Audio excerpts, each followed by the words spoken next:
Jian-san! What are you doing here all by yourself? Just so you know, Paimon didn't come here to train.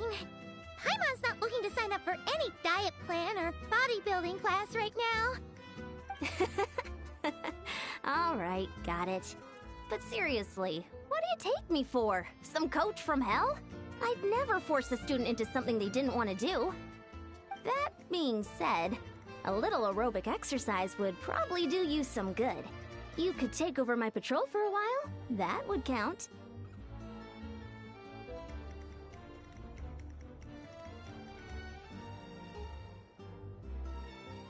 Yeah, all jokes aside, you're right. I'm looking for some help. The Collective of Plenty is holding a bodybuilding competition soon, and so many people have been busy squeezing in their last-minute workouts that we've run out of staff for patrols.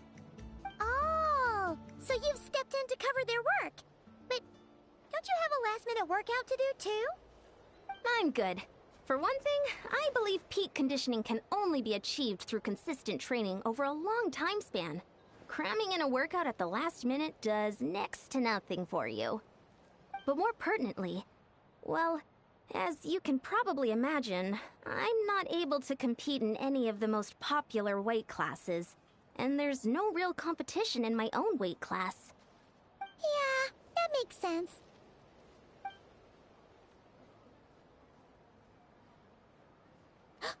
Oh no! Don't look at Paimon like that. We are not the same weight class, and no way is Paimon competing against you! Traveler, let's just help with the patrol, alright? Otherwise, Yan-san's gonna make Paimon enter a bodybuilding competition!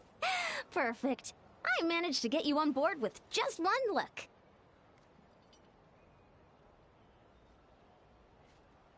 Thank you both. It should be pretty routine. Just keep your eyes peeled and make sure nothing strange is going on in the area. That'll free me up to check the other section. Let's meet back at the settlement when we're both done. Sure thing. Just leave it to us. We're experts at strolling and patrolling, don't you worry.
What's this?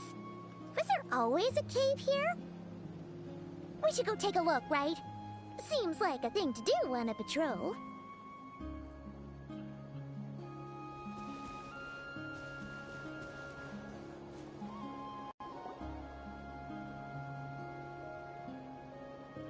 Hey! There's a hilichurl here. Is it sleeping? Doesn't look very hostile. Why is it hiding away here? Ah! You woke it up! Huh? It ran away! Oh, guess our reputation in that land is more fearsome than we thought. Even Hilichurls don't want to mess with us now. You mean that shiny thing? Huh. Must have dropped it as it ran off. Huh. Paimon bets that Hilichurl thought it was a priceless treasure. It was probably planning to hide it here for safekeeping. Until we showed up. Let Paimon take a look. Hilichurls aren't the brightest, so it might not be worth much, but still. What is it? You look so serious all of a sudden. Isn't this just a regular old key? The style is unusual, though. Doesn't look Natlanese. Where do you think it's from? What do you mean? What hibernation chamber? What spaceship? Wait. You mean the spaceship? The one that brought you to Teyvat? So, how did that key show up here? Are you sure you didn't just drop it? Whoa! Yeah! These look identical! So, if one of them's yours, does that mean the other one is...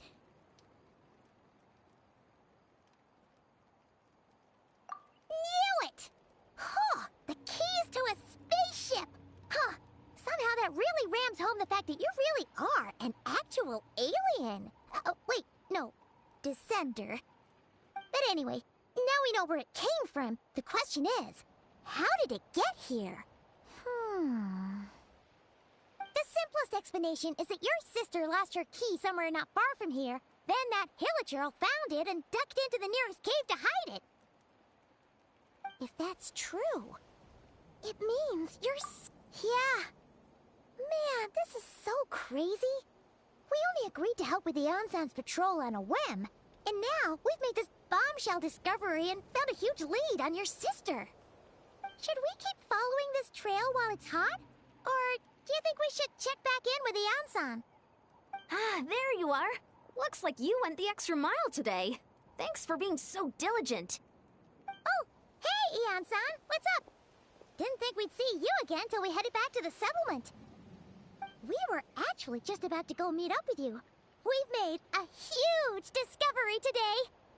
I came here to let you know that you don't need to keep patrolling anymore. The bodybuilding competition has just been cancelled, so the usual squad will be resuming their normal duties. They'll be here to take over shortly. Wait, canceled? Why? What happened? The Abyss Order attacked. Huh?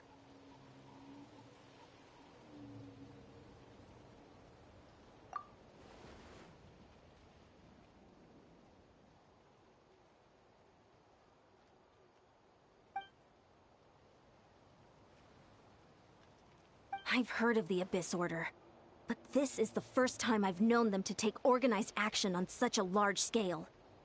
It's like they're preparing to go to war against our entire nation. One little sect versus the entire nation of war? How are they expecting to pull that off? Based on everything we've seen from them so far, they usually prefer to act in the shadows. So, what's different about it this time? What could they be after? No clue. All we know is that they've attacked our tribe, but that doesn't tell us much. Our defenses are holding strong so far, so I'm gonna head to the Stadium of the Sacred Flame and see what Mawika knows. If there's any information out there, she's the one people report to. Oh, want to come with me? I'm sure everyone will feel better knowing that the hero of Natlan is on the case. Great, then let's head over together.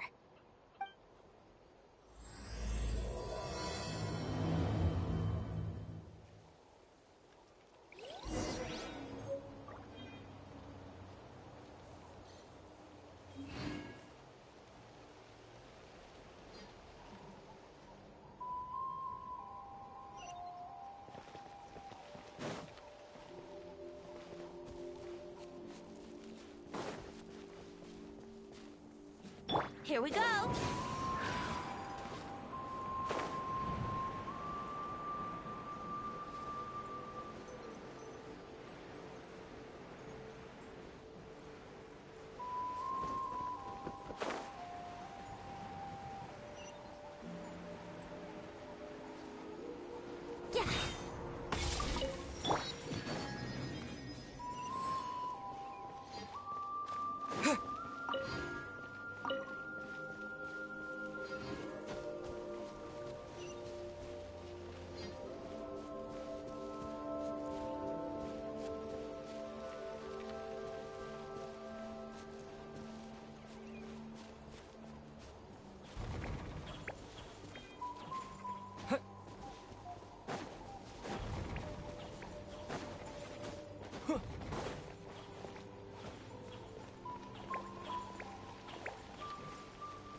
Oh?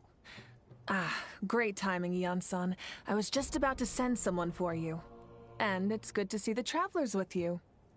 How are things looking? What's the latest word from the messengers? The Abyss Order has been spotted near several tribes at the same time.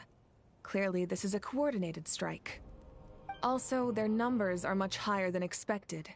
Their organization appears to have grown considerably, but because they're usually so secretive, this is the first we're learning of it.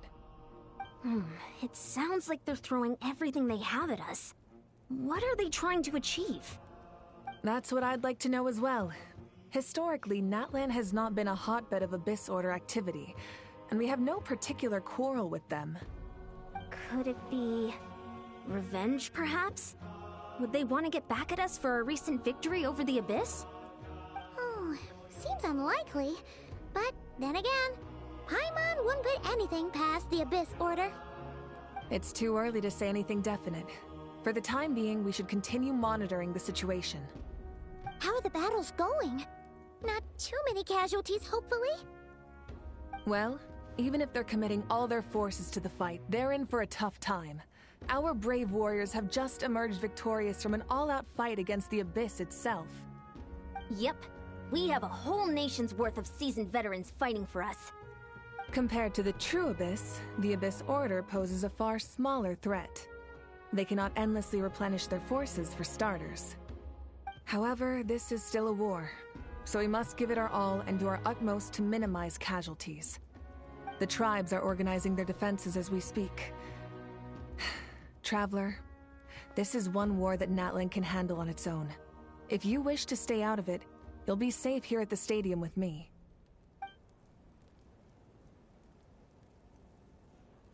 Oh? In what way?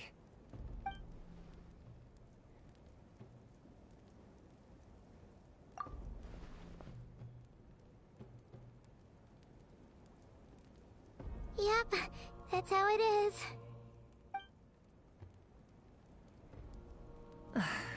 I see. My goodness, that is very personal indeed. If you don't mind me asking, do you have any idea what her goal could be?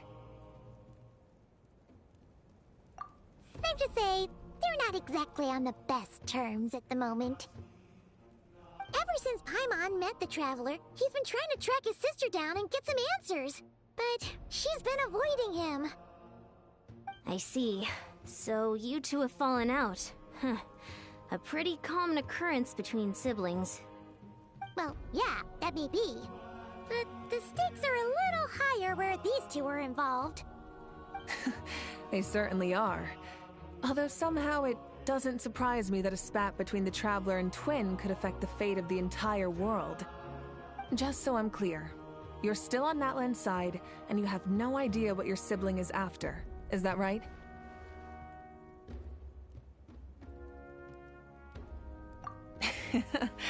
Well, that's a relief. When you first mentioned your sibling, I was worried we were about to be thrust into an impossible position.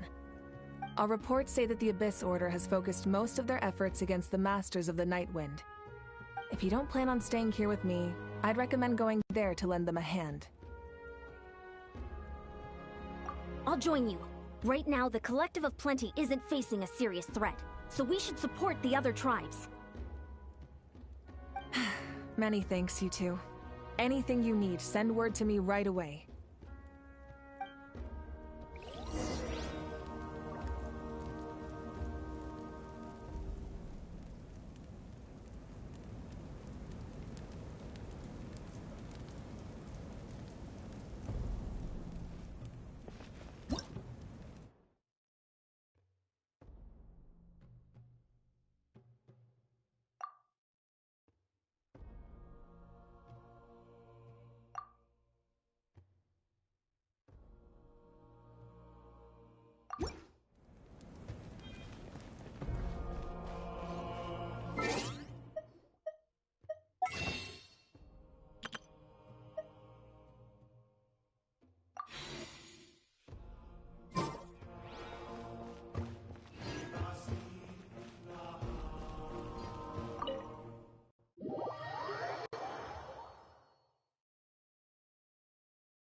Brace yourselves.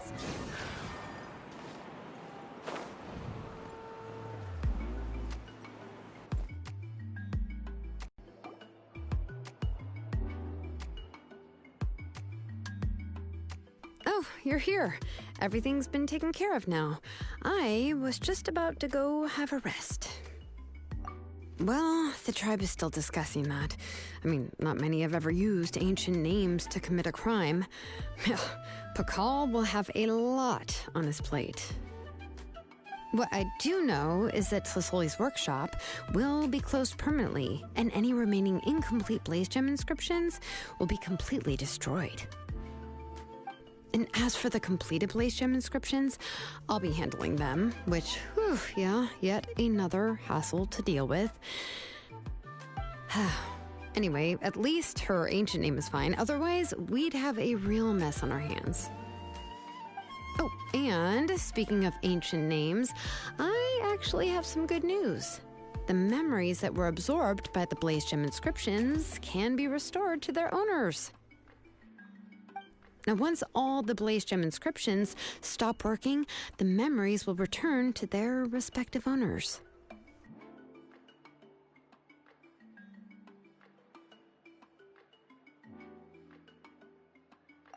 Yeah, that's right. Wait, now that I think about it, in her attempt to get Nechka to come back, Auntie made the entire tribe forget about her. Now, Nechka really is gone, but everyone is about to remember her. Phew, what a bizarre turn of events. She's resting in my workshop. I contacted others from the tribe and told them about my plan to conduct an official investigation into her history. The tribe hasn't responded yet, so I'm planning to take her in for now and teach her some crafting skills. But that's for another time. For now, she should just rest and sleep. After all, she's got a busy future ahead of her.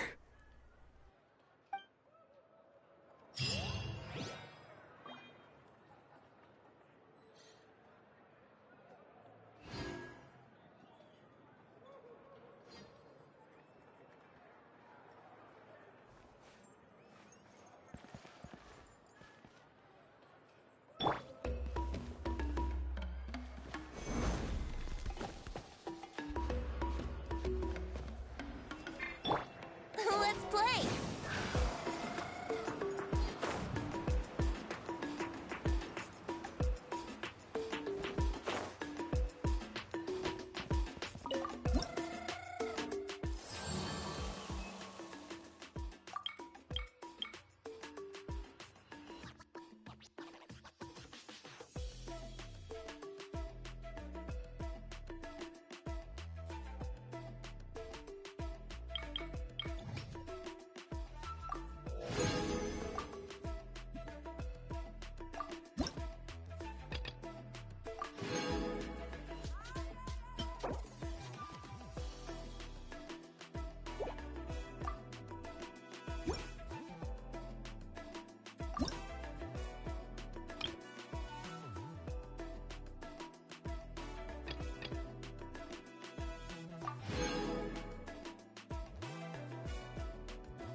Be prepared and stay safe.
Stabilize!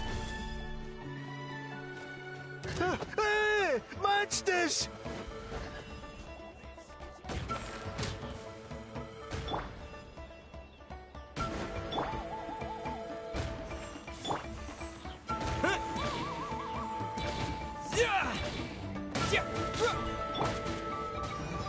Let my name echo in song! Solidify! Here we go!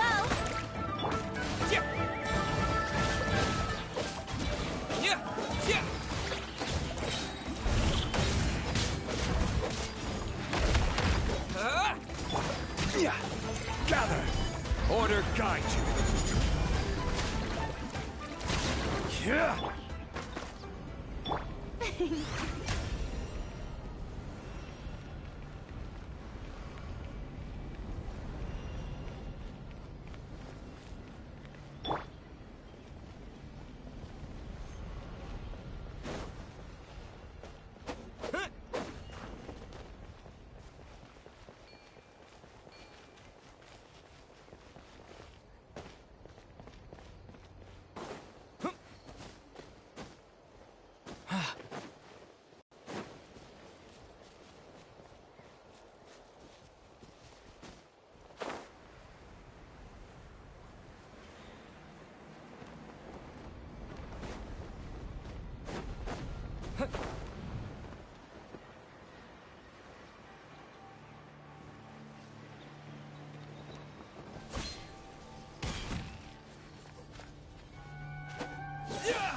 Oh, hey there, Chaska. Did Elder Alpa send you? Yeah, she's got other things on her plate right now. How are things looking here? Well, the inspection revealed numerous blockages all over the trial arena. It looks like they're the result of ley line disorders caused by repeat abyss invasions. Theoretically, we just need to clear those obstacles, and the arena will fill up with gaseous phlogiston again. But that's proving difficult to achieve in practice, for all sorts of reasons.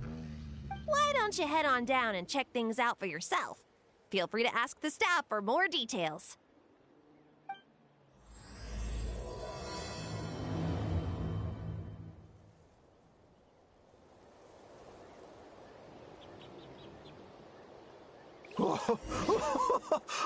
I thought I was done for. Oh, this spout should be good now. Thank you very much.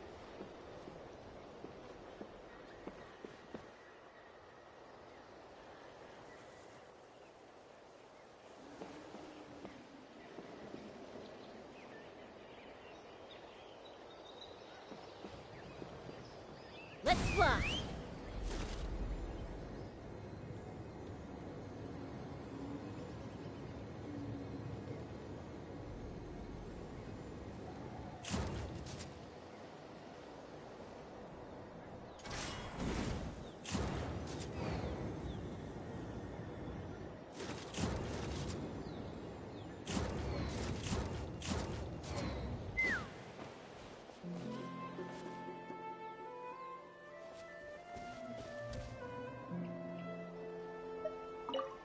How strange. Why is there so much solid phlogiston here? Well, could be from the Children of Echoes. Maybe it got swept up here due to the ley line disturbances? And I did see those strange markings on the cliff. I can't think of a way to resolve this. Short of going all the way to the Children of Echoes to borrow it to Petlisaur.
So the blockage here has to be cleared using a special bomb, but carrying explosives up that steep slope would be a recipe for disaster.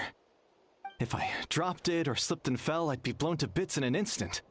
So, my plan was to transport the bomb to the other side, then send it over in a hot air balloon. All I need now is for someone else to strike the balloon at the right moment, dropping the payload right on top of the spout, and problem solved. What do you think? Simple enough, right? Huh? Oh, that one. No, I've got no idea who that belongs to. Or how they got it up so high. I just wish I could fly up there and check out what kind of tech they're using. Ah, well. Getting the trial arena back in order is more important. I'll head over and set up now. Let me know when you're ready.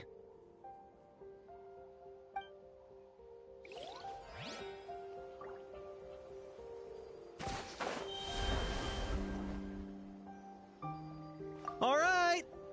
Get ready!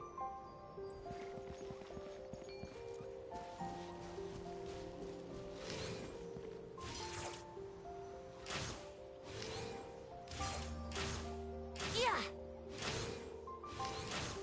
Yeah!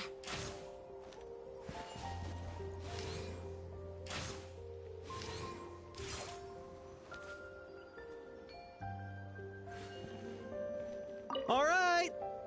Get ready!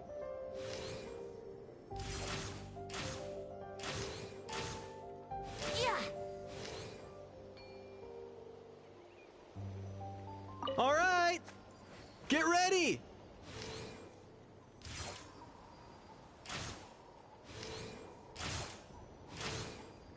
Yeah!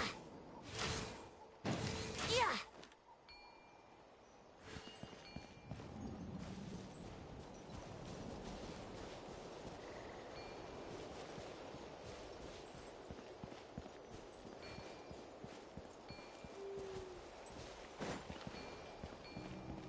All right! Get ready!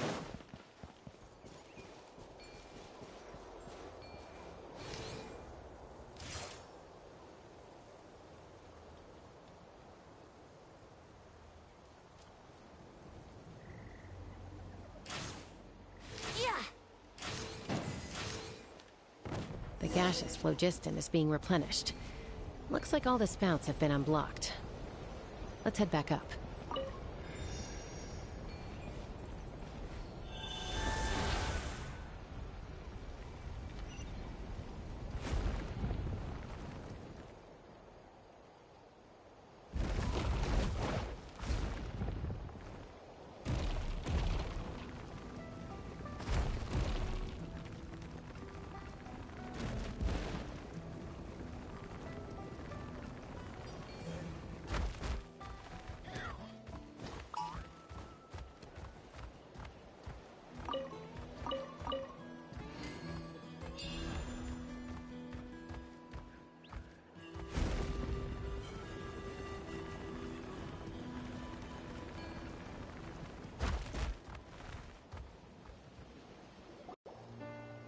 Wow, you took care of everything in no time at all.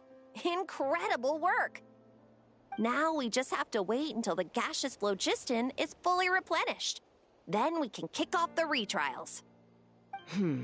Actually, Inkanak, I'd like to do a test flight first, just to make sure we're not missing anything. Could you arrange that for me? Huh? But you only just finished getting the arena ready. There could still be other hazards we're unaware of. All the more reason to have me test it out. Think of it as another inspection. I guess you're right. With your flying skills, you won't be in any serious danger, even if there are hazards we overlooked. The conditions in this area seem a little unstable, but a test flight is the only way to catch any lingering issues. All right, I'll get things set up for you. Just let me know when you're ready.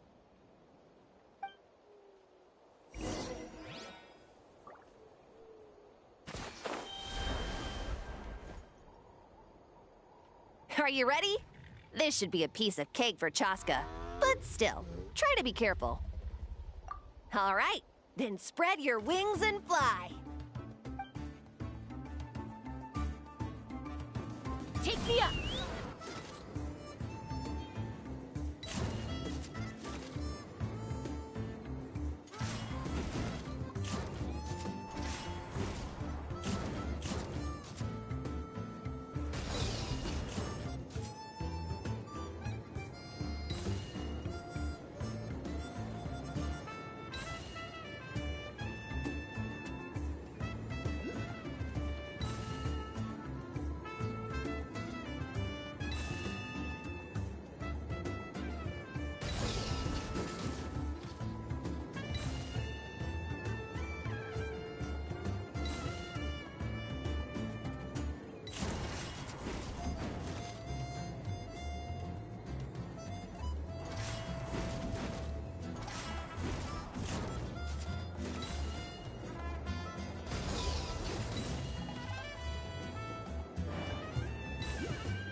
Are you ready? This should be a piece of cake for Chaska. All right, then spread your wings and fly. Let's fly!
No, nothing major.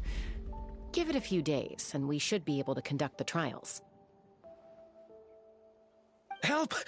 Help me! You're from the Flower Feather clan, right? Please, come quick, you've got to help us! Catch your breath first. What's the situation?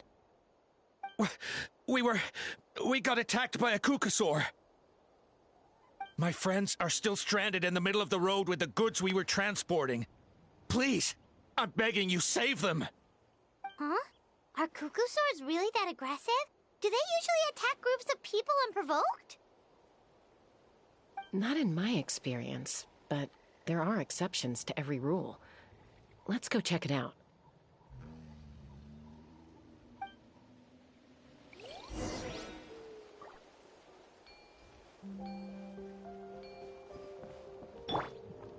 Shower me with praise!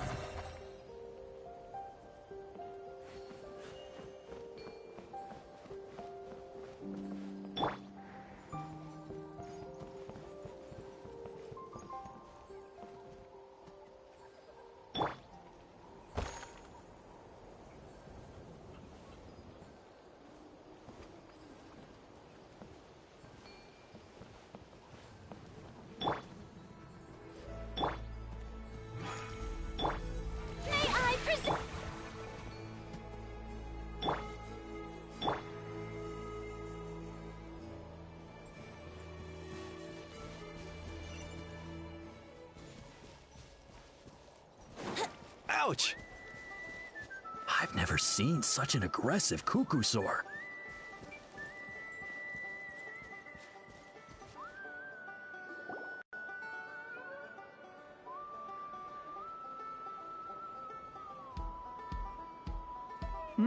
Tasca? Traveler? This is a surprise. Elder Alpa? Huh. So, where's this aggressive Kukusaur we've heard about? Already flew away. Looks like it backed off once it realized that reinforcements were coming. So why do you think it attacked these people in the first place? Was it after the food? No. These merchants are even transporting food. Ah! Thank goodness! The phlogiston wings are intact! Phlogiston wings? Thank you so much for coming to our rescue. These phlogiston wings are our most prized goods. If anything happened to them, it would ruin us. Wait a minute. Are you the merchants that were looking to collaborate with us? Wormy told me about you. Yeah, that's us. So I take it you're Elder Alpa? I am. You must be exhausted from your journey, not to mention shaking up from the attack. Let me bring you back to our tribe to rest. We can talk business after you've recovered. But Elder Alpa, what about the Kukusaur attack? Well, our guests here weren't seriously injured, and their goods are intact. Perhaps that Kukusaur was just having a bad day. There are so many of them around here. You'd expect something like this every once in a while. I don't think we need to pursue it any further. More importantly, how are the preparations for the flying trials going? Is everything in order over at the arena? Huh? Did you say flying trials? What a coincidence! Sounds like a perfect use case for our phlogiston wings. You'll be pleasantly surprised by what they can do. Oh, really? Now I'm intrigued. Well then, let's forget all about this Kukusaur attack for now. We have some serious business to discuss.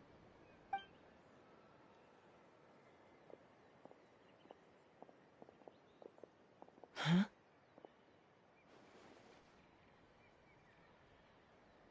So that's it? That all went smoother than expected. Well, guess we'd better get going. Huh? Chaska?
A blood-stained feather.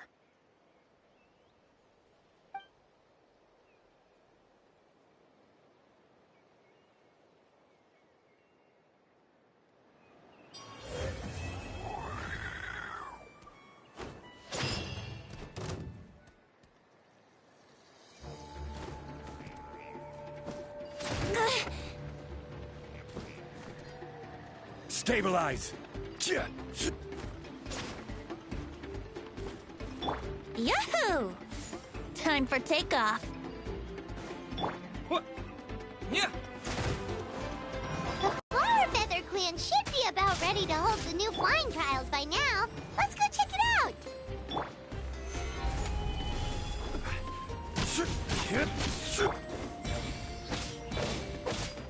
Brace yourself.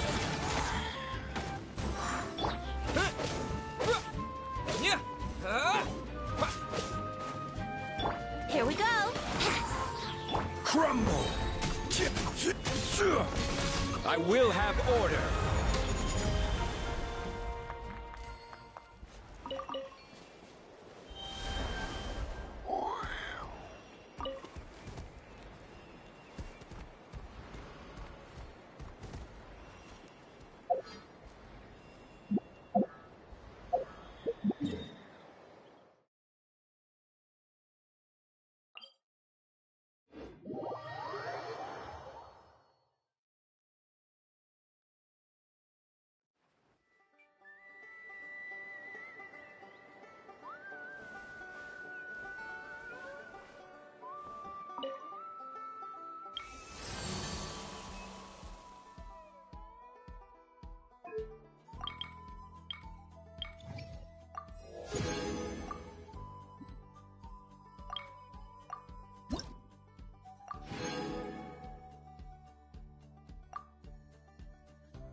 Ah, Traveler and Paimon.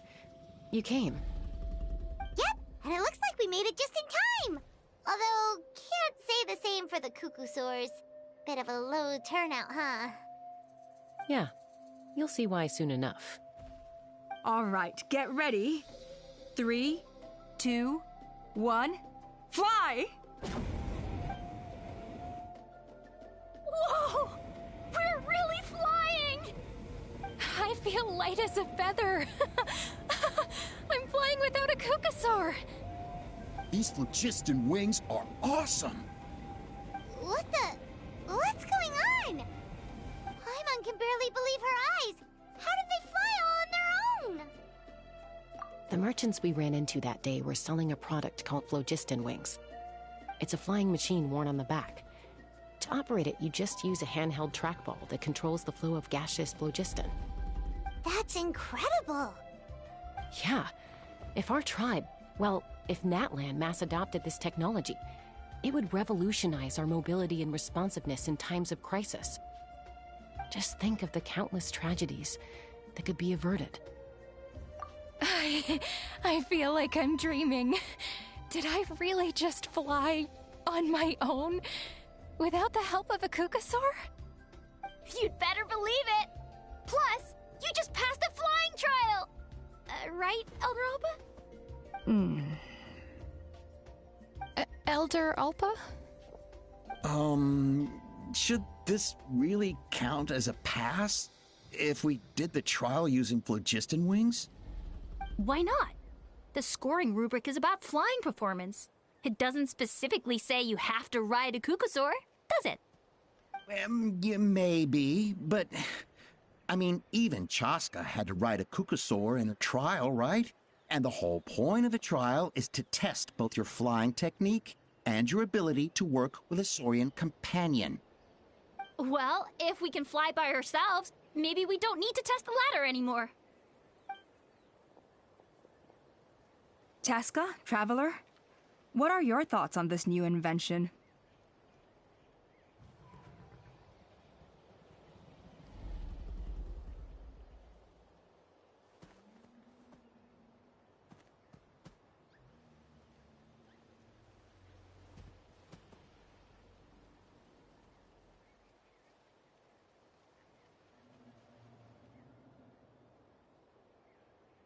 You see? Even the Traveler agrees. I agree that they have strategic value.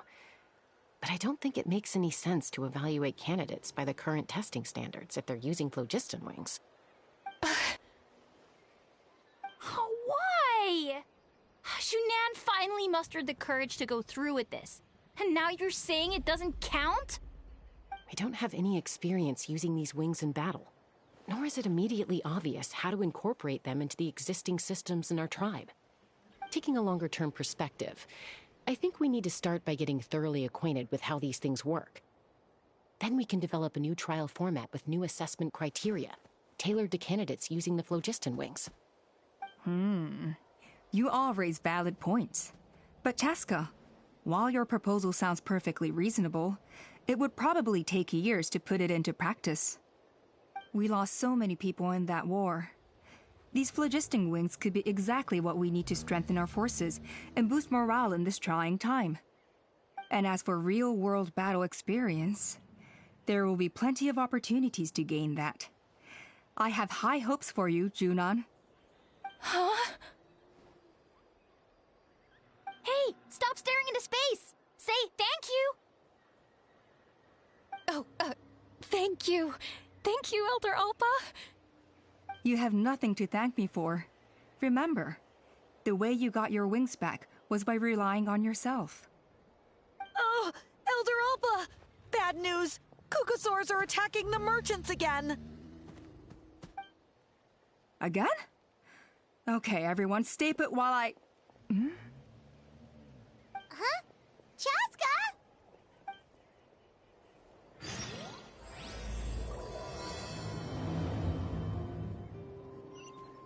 Why did Chaska rush off like that? And then Elder Alpa and the others too? Anyway, let's go see what this is all about.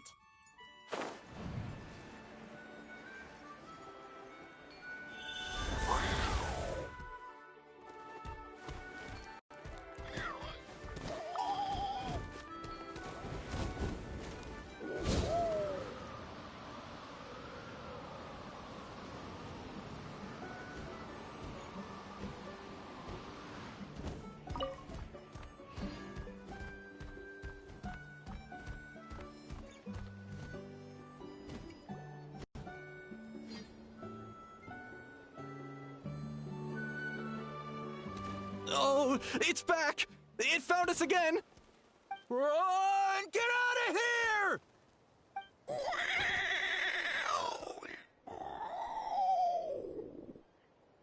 Curses! She's really riled up this time. Hey! Stop running! We'll never outrun a creature with wings! Get back here and let's fight!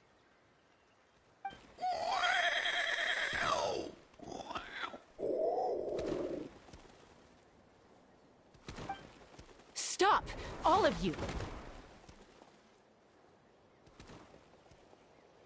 Chaska! Oh, wonderful! Quick, get rid of that thing!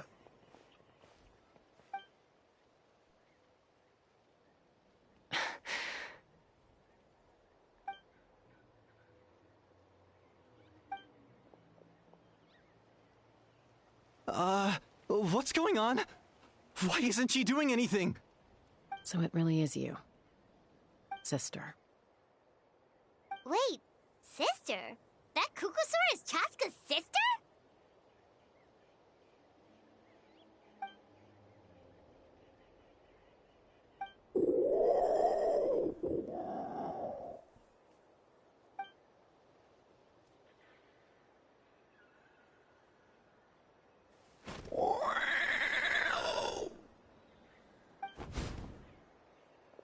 Koya, wait!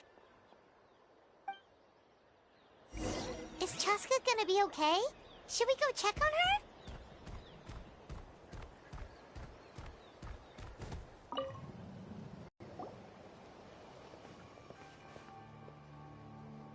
Chaska, are you okay? I'm fine. Sorry for making you worry. No point. She's an expert at hiding her tracks. Once she's shaken you off, you'll never catch up to her. At least, I always used to lose to her at hide-and-seek when we were kids. Well, yeah. You know I was raised by Kukasaurs. Anyway, She and I grew up in the nest together. Her name's Koya, and she's my big sister. We played together all the time, chasing each other through treetops or mountaintops. It felt like it would go on that way forever. Until the day I was sent back to live with the humans. Not all Kukusaurs are friendly towards people. Koya, for instance, she's fine with me because we grew up around each other, but she's not fond of other humans. When Mom decided to send me away, Koya strongly protested, and after I left, she became more and more reluctant to interact with humans. Maybe she thinks that humans stole you away from her. It's a possibility, but in any case, we still stayed best friends at first. I had a hard time adjusting to life in the tribe, so whenever something went wrong, I'd run off into the wild and vent to Koya. Ah, so that's what Uncle Cusco was talking about. He said you seemed to prefer hanging out with Saurians to your own kind back then. Yeah, I did. But then, gradually, everything changed. With a new mom and dad, a new tribe, and Koichi, I started getting curious about these humans. I made an effort to understand their behavior. The more time I spent with them, the less I spent with Koya. And then, one day, it was Koya's turn to leave the nest. She sought me out and asked if I was willing to leave the tribe and go live in the wilderness with her. As far as I can remember, that was the first time she ever approached a human settlement on purpose. So, how did you answer her? Well, I wouldn't be standing here talking to you if I'd said yes. No, I was torn. On the one hand, I'd already made up my mind to embrace my new family and accept my human identity. But I also knew that Koya wasn't a fan of humans, and I didn't want to disappoint her. She took my hesitation as an answer. She saw it as a personal betrayal, threw a huge fit, and then flew off. We hadn't seen each other since, well, until today. Not for a lack of trying, though. I tried asking Mom where Koya's new nest was so I could talk things out with her. But Koya had already asked Mom not to tell me where she'd moved to. It must be hard for Mom, being stuck between her two daughters. So I didn't press the issue. And I didn't go looking for her. If things carry on like this, I need to make sure I find her before anyone else, even if she doesn't want to see me. For now, let's bring the wounded back to the tribe, and see what Mutota and Elder Alba have in mind.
So, I hear there's been another Kukasaur attack. Ha! I knew it! They're wild animals, and they can't be trusted. Hey, show a little respect. The Kukasaurs are our partners. Maybe in the flying squad, but they don't give a hoot about the rest of us. Well, now that we have the phlogiston wings, do we even need the Kukasaurs anymore? Are you kidding? How are we supposed to protect our tribe without them? I didn't mean it like that. Huh? Protect our tribe? Or are you just scared that your precious flying squad will lose its prestigious position? You take that back! Things are changing so quickly. Chaska, there's a conflict emerging there. Aren't you going to nip it in the bud? The whole tribe's talking about this now. Breaking up a single fight won't solve anything. The real source of conflict here is the phlogiston wings, and what happened with Koya. On any other day, people would just brush this attack aside. After all, clashes between wild Kukasaurs and humans are no more common than those between people. But now that the phlogiston wings have entered the equation, it's sparked a debate over whether our tribe needs the Kukasaurs at all. I worry that we risk repeating the mistakes of the Cinder City. Back then, Lord Ochkon's hatred of the Saurians nearly destroyed the peace forged by the Pyro Archon. Chaska, to prevent things from deteriorating further, I'd like to task you with restoring peace to the tribe. I will. Traveler, you've already done so much for Natlan, and the Flower Feather clan has no right to ask more of you. But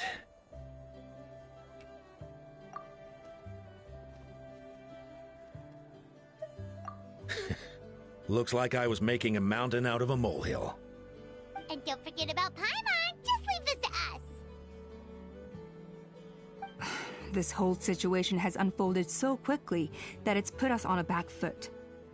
To tell the truth, it makes me a little suspicious. You think someone might have orchestrated all this? It's possible. Leave it with me. I'll look into it. Also, Chaska, could you try to keep a low profile while you're out there digging around? We don't want to give our hand away. I'll do my best. Okay, so where should we start? This all began with Koya's attacks. If we can find out what led her to do it, that should give us something to work with. Unlikely. Given how she reacted when I showed up, I don't think she's forgiven me. If you want to resolve a conflict through dialogue, sometimes you need a third-party facilitator. Let's go see my mom.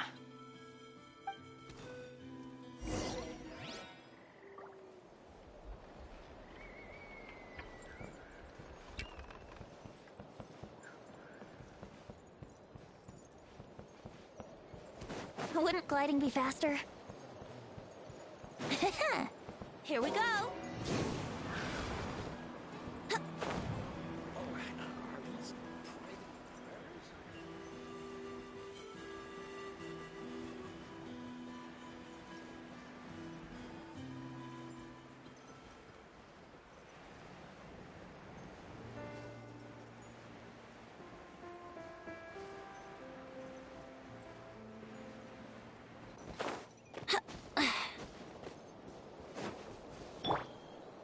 May I present?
Wow, so this is where you used to live as a child?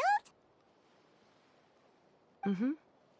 When I was little, we used to do this thing where I'd jump from the top of this tree, and Koya would fly over from the platform and catch me in midair. Or sometimes we'd both fly from the treetop together, and then after some aerial maneuvering, she'd throw me up onto that platform. After we got a bit older, we went to the nearby shores looking for even greater heights. Ah!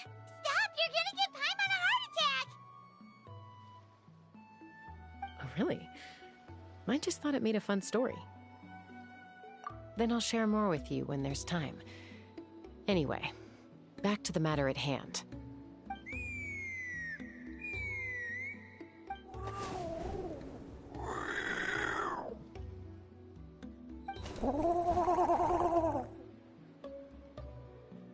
Hey, Mama Bird, I'm back. My last visit was only a week ago, wasn't it? See? I visit you more than I visit Papa Cusco. I brought a couple of friends with me. These are the Traveler and Paimon. Traveler, Paimon, this is my mom. Her name is Chimpu. In the human tongue, anyway. Hi!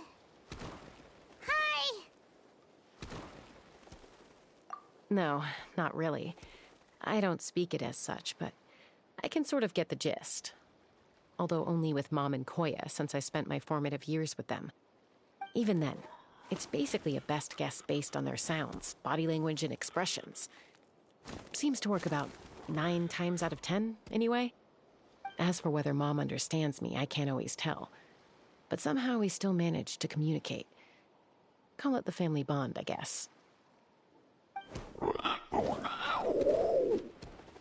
Don't worry. I'm doing well, but I think Koya might be in some trouble.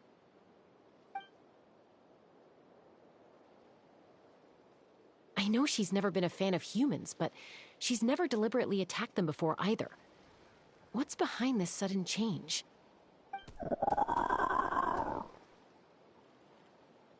Does, Auntie Chimpu know anything?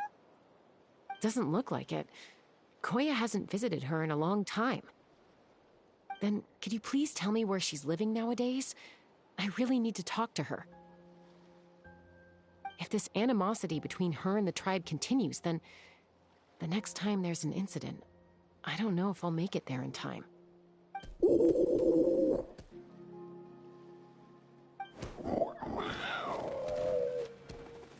She said she'll take us there.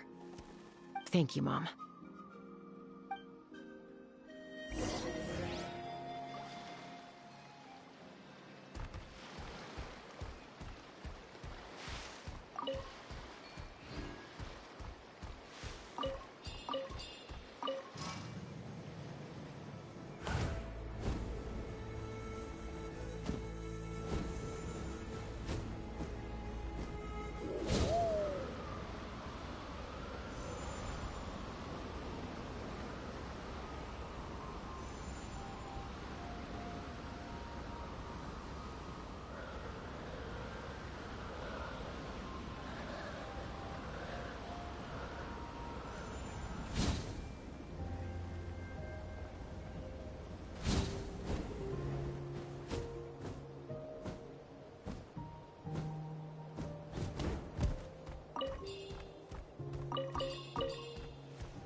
This is a really remote location.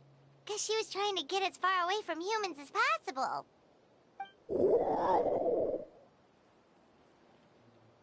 We stay here? Okay. Got it. Traveler. Paimon.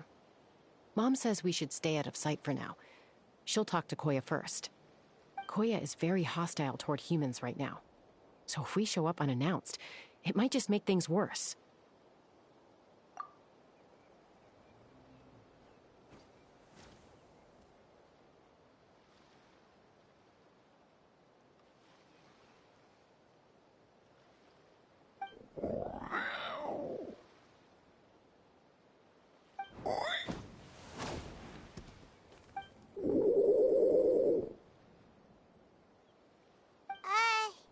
Any idea what they're saying? Sounds like things are more complicated than I imagined. There's evidence in this area suggesting that Koya might have been the victim of a human attack.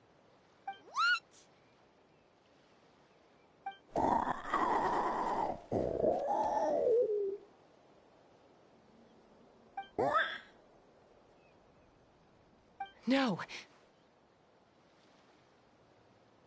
It's Chime, Koya's child. The attackers kidnapped her. They came over the sea, under the cover of night, and they took Chime. What the heck? Who would do such a thing? I searched day and night, and finally found them.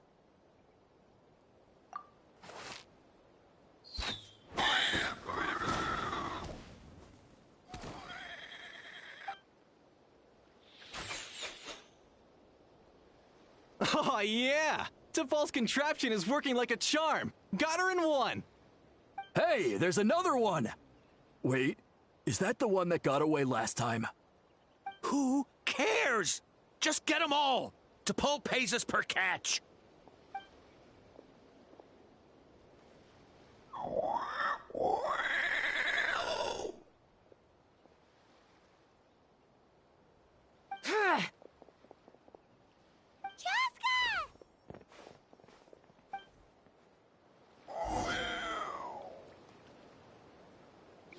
Joska?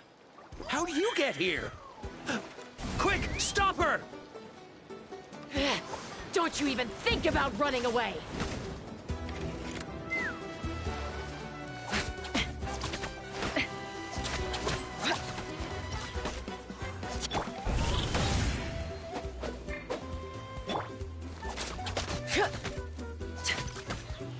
Take me up!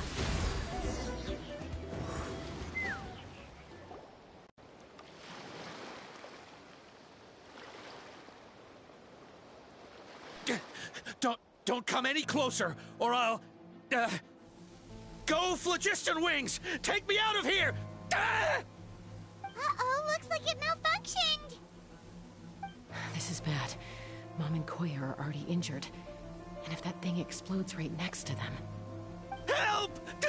Elemental energy suppresses it! Please, someone! Get back!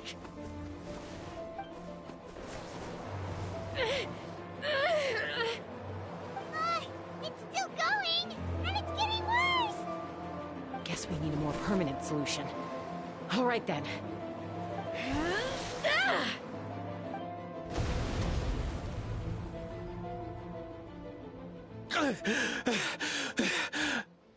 That was too close. I thought I was gonna die.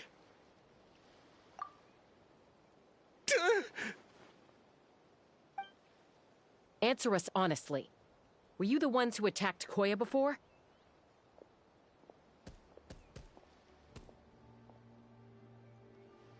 I am... No, it was...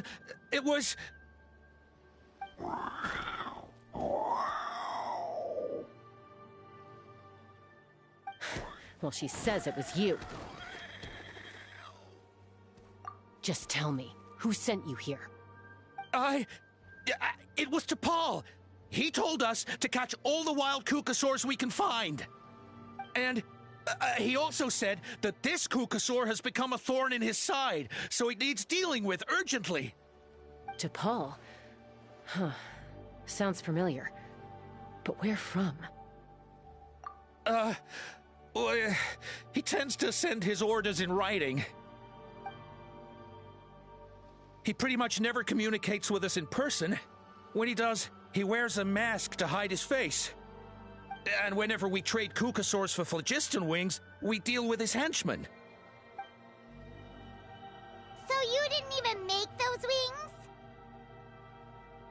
All we did was slap some labels on them and transport them over here, to make them look like they're imported. To make it harder to trace their origins.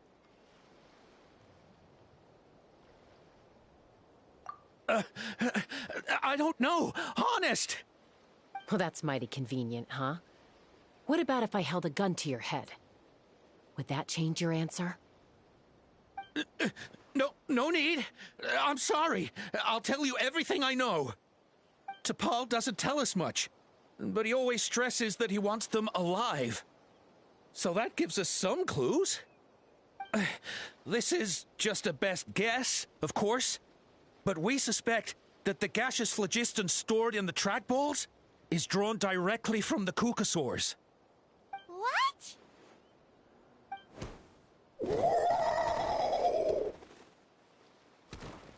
Easy now. You're still injured. Hey, keep talking. Yes, ma'am.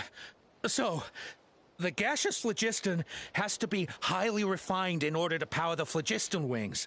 The slightest imperfection can have disastrous consequences, as you just witnessed. But the Kukasaurs have a natural ability to process gaseous phlogiston. So, if you use them as an intermediary, then...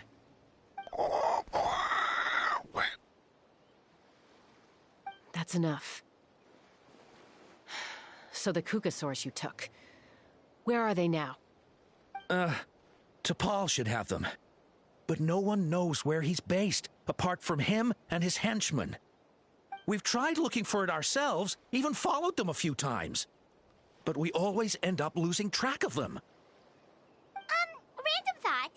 Maybe they're hiding up in the sky? T'Pol. T'Pol. I'm sure I've heard that name. Maybe it was... Jaska, Traveler!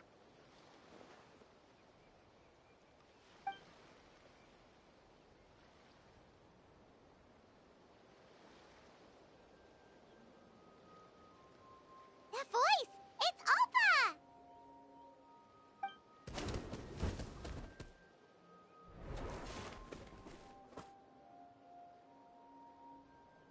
Elder Alba?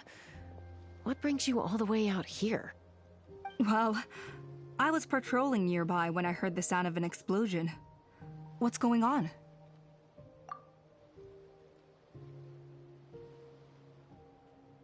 I don't believe it.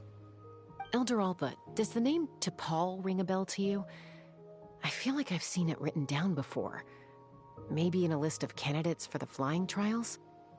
Huh? So he's a member of your tribe then? No. If he was a member of the Flower Feather clan, I'd definitely know him.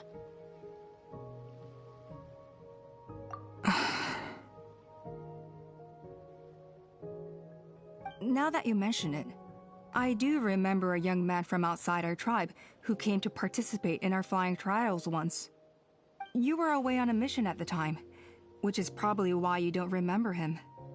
He was a craftsman from the Children of Echoes, but he'd always dreamed of soaring the skies, so he wanted to join our flying squad. The Children of Echoes? That's rare. But despite his best efforts, he unfortunately failed to pass the trial and gain the Kukasaur's approval. In the end, he went wingless and returned dejected to the Children of Echoes. Wingless, huh? Maybe he invented the phlogiston wings to get revenge on the Kukasaurs. Perhaps. Or maybe it's simply his way of dealing with his regrets over his past flying endeavors. Either way, it doesn't excuse his abuse of the Kukasaurs. I'm gonna take these guys back and expose the truth to the tribe. It's time for this conflict to end. Easy, Chaska. Remember what I said about keeping a low profile? The ringleader still hasn't shown himself, and this man's allegation about powering the phlogiston wings with cucosaurs is only speculation. Bringing these men to the tribe now won't win over any current supporters of the phlogiston wings. In fact, it may even escalate the conflict further. After all, many are mistrustful of the cucosaurs after recent events. Is that why T'Pol waited until now to try to capture my sister? I don't know.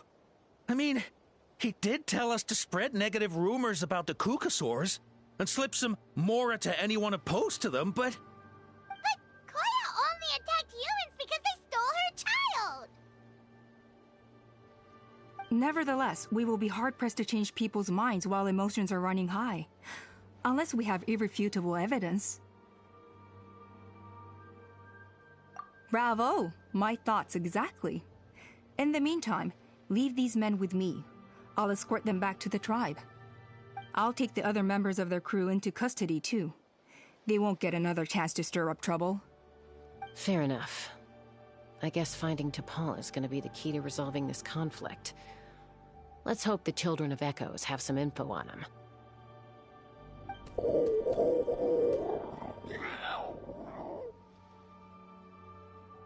Sorry, whatever it is, it'll have to wait till this is all blown over. I have to fix this situation before it spirals out of control.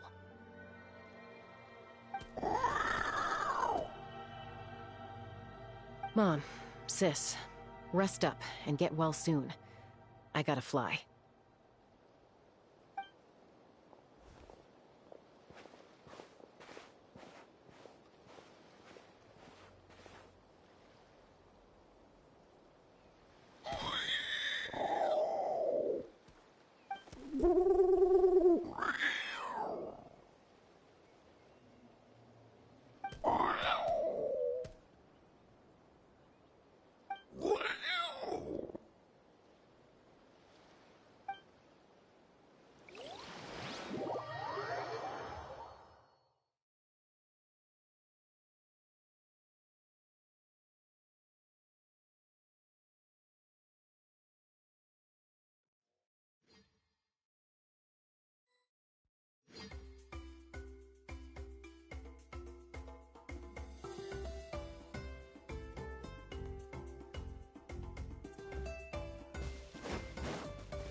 So Alpha says that T'Pol's from the Children of Echoes.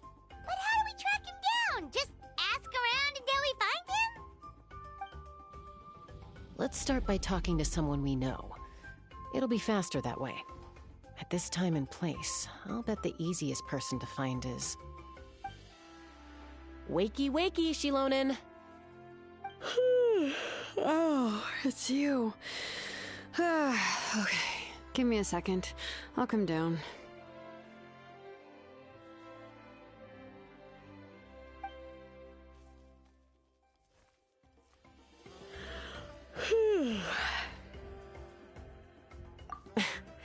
I climb trees to fly further and see farther. I don't usually stop for a nap. Well, we're not all like you. Always full of energy, even after flying around all day. Yeah.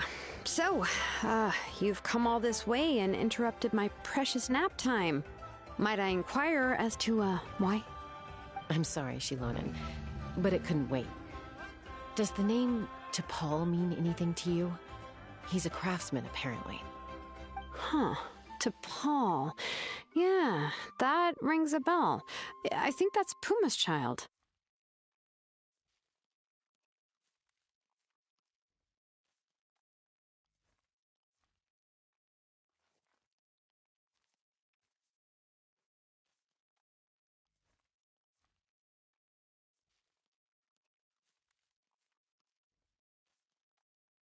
Nope, I'm afraid you're a few years too late. Why are you looking for him?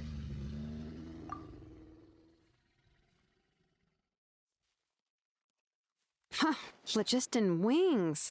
Wow, okay. The kid actually pulled it off. Well, looks like, no more rest for me today. Pulled it off? You mean he's tried making something like this before? Yeah, he started trying to build a flying machine right after he got back from the Flower Feather clan. So right after he went wingless, then. Was this flying machine anything like the gun you made me? You mean your gun that's harder to tame than the proudest Kukasaur? No, he wanted to build something that allows anyone to fly freely, even if they're not naturally gifted.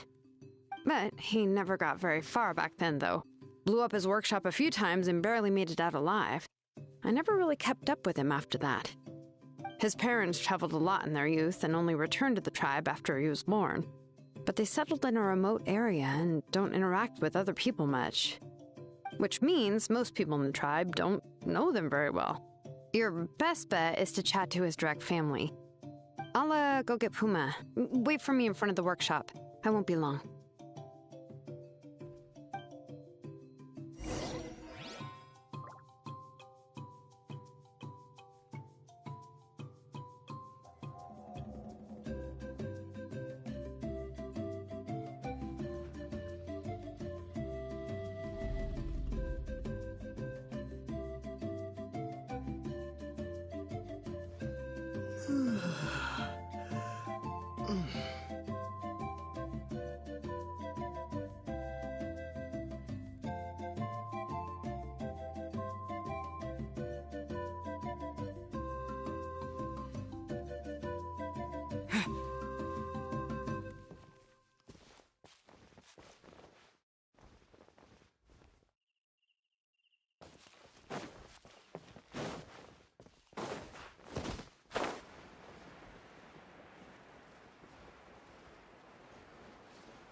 Brace yourselves.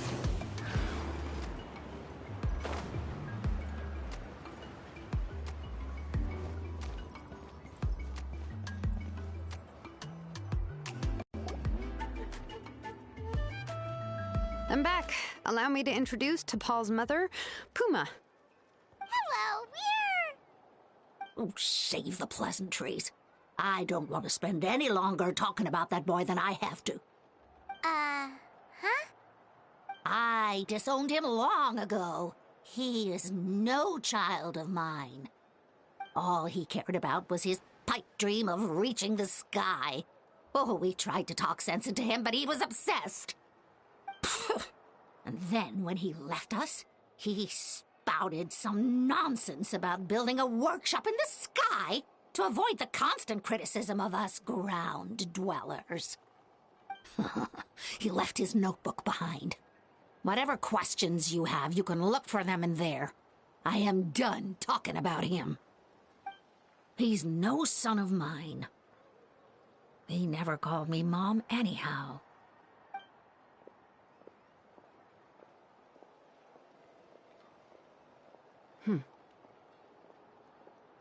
Wow, they've really fallen out. Paimon sure wasn't expecting that. Her husband, T'Pol's father, he passed away recently, and T'Pol didn't even bother to show his face at the funeral. If you ask me, that was probably the final straw for Puma. I'll go keep her company. If there's anything else you need, just come and find me. Thank you.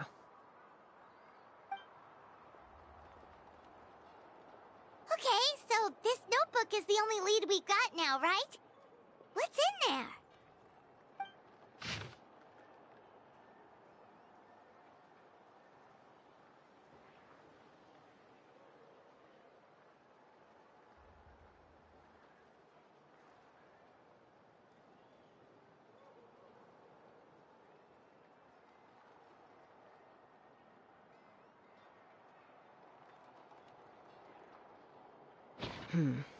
Some early designs for the phlogiston wings, and some theorizing about an airborne workshop.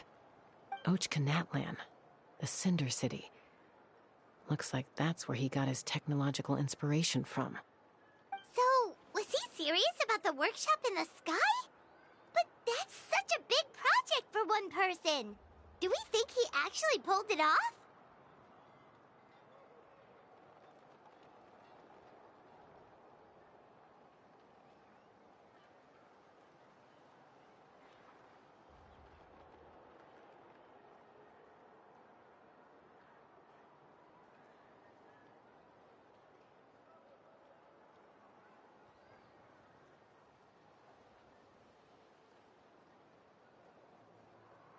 Oh, yes!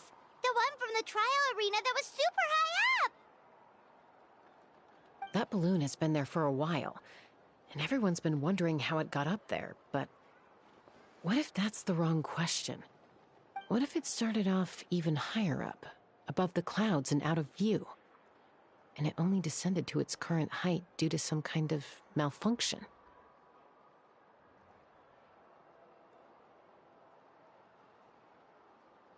Part of T'Pol's workshop? Seems likely. If T'Pol's base had been hiding above the clouds this whole time, that would definitely explain why Isidore couldn't find it. I totally called it! But how do we get up there? Chaska, can you even fly that high? By myself? Possibly.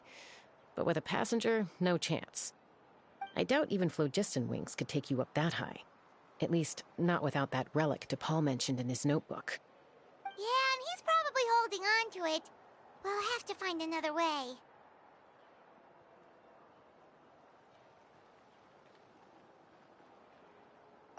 Nope. That's way beyond Paimon's altitude. Also, would you really expect Paimon to go up there and take on T'Pol all by herself? Let's not worry. Just because we can't think of a solution doesn't mean no one else can. I'm not the only flying expert in my tribe, you know. Oh, good point. We should go ask Elder Alpa. And Mutoda. He was quite the flying ace back in the day, too. Let's head back and see what they suggest.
Although I get where they're coming from.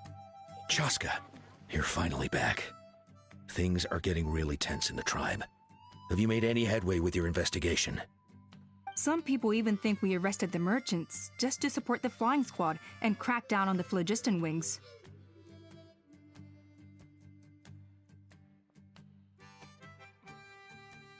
We found some promising leads, but there's a major obstacle standing between us and the irrefutable evidence we need. A relic from the Cinder City? So Och Khan's still managing to sow discord, even after all these years.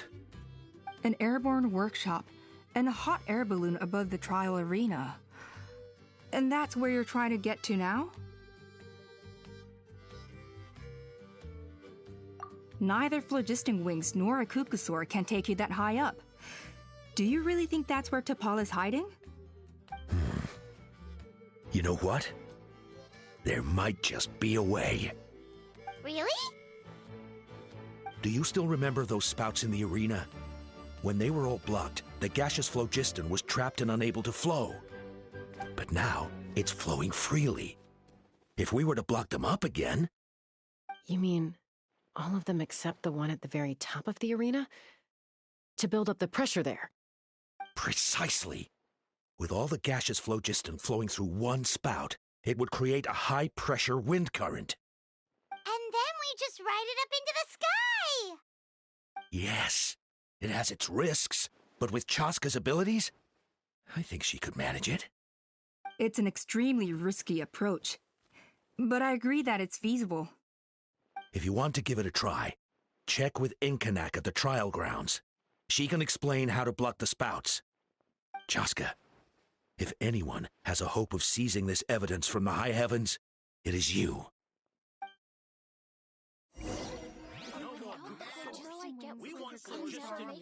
Isn't bad-mouthing the Kukusaurs going a step too far? If you're so tough, why do you never take off my that mask and see anyway? for yourself? You got a huge scar or something?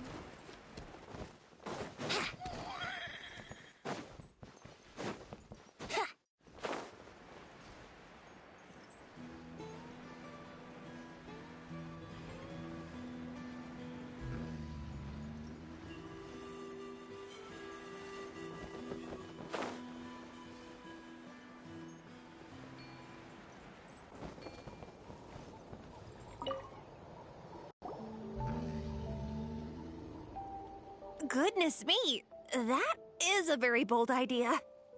Maybe so, but we have to act fast. What's the quickest way for us to block off the spouts? From a technical perspective, I'd have to advise taking some measurements and carefully planning this out first.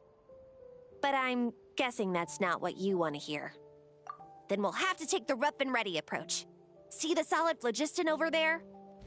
Our prior inspections revealed that some kind of stable structure has formed inside, making it highly damage resistant. It's not without its weak points, but unless they're all struck at the same time, the structural integrity won't be threatened. So, what happens if we do strike them all at once? It'll collapse. Okay, I see where you're going with this. Yeah, you got it. As long as you hit all the weak spots at once from the right angle, the solid phlogiston will fall right on top of the spout and block it up. You're right about rough and ready. Sounds like my kind of plan.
Let's fly!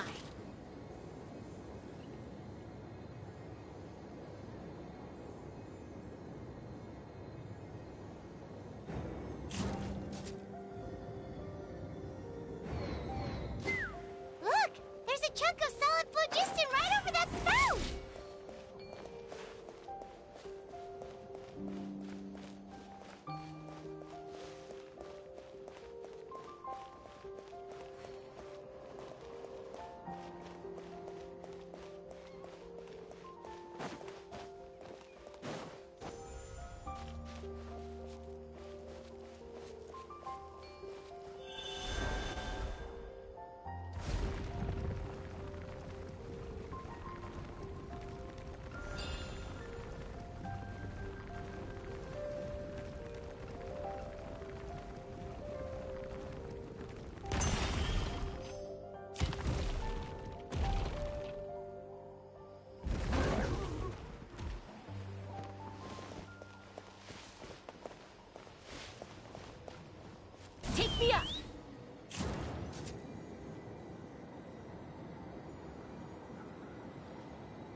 Yeah.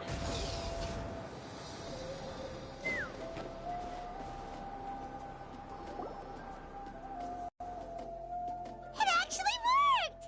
But wait, how are Paimon and the Travelers supposed to get up there? Koya can give you a lift. She's actually been following us this whole time. Wow, Paimon didn't notice at all. Well, probably because she didn't want to get too close to humans. Or maybe just me. But right now, we need her power.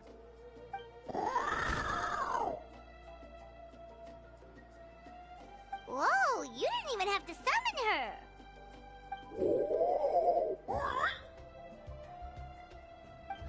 Yes, up there. That's probably where Chime is. Alright, let's go have a little talk with this T'Pol.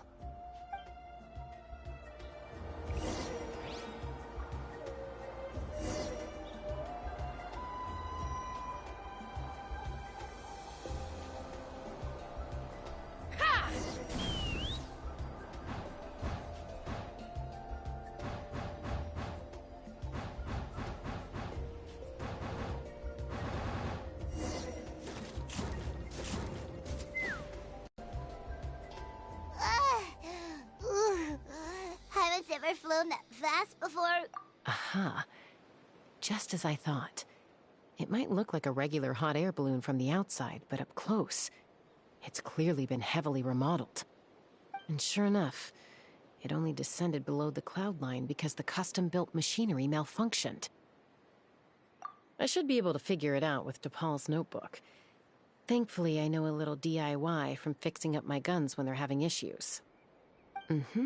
That should just about do it. Now all it needs is a nice hard kick. Maybe that works on your guns, but, huh? We're really moving!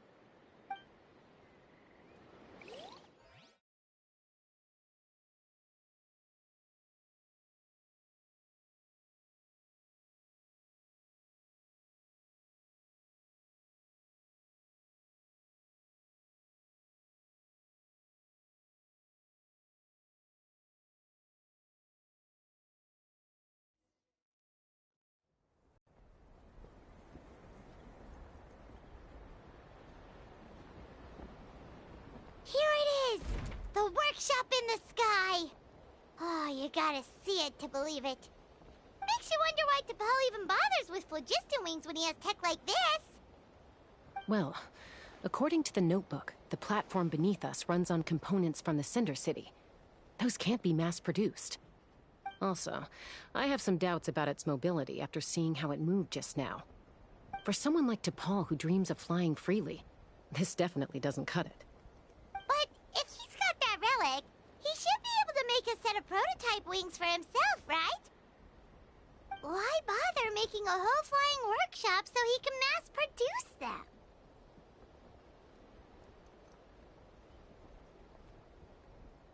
But this doesn't add up. If he's already achieved the power of flight, then he must have bigger dreams we don't know about. But what? With any luck, we'll find the answers in his workshop.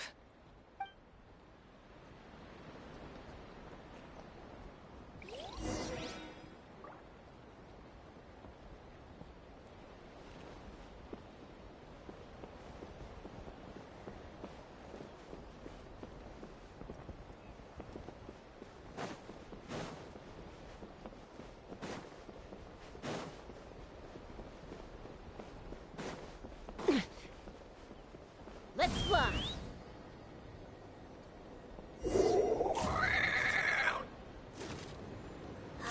Cuckoosaurs! Seems like the merchants were right. T'Pol's using them for his own ends. I'll bet that mechanism on top of the cage opens the door. Let me give it a try.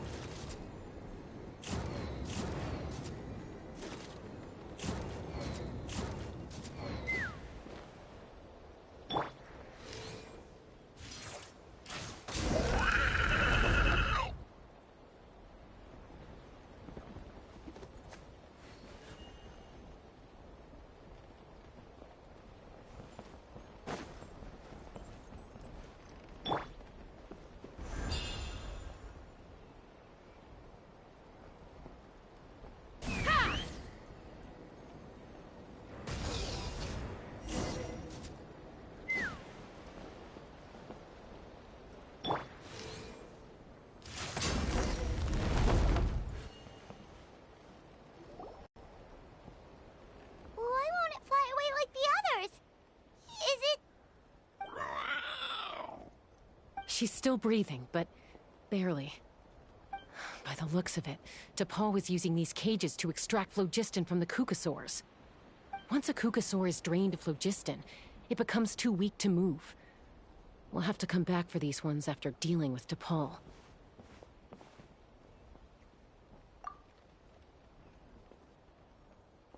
Let me see.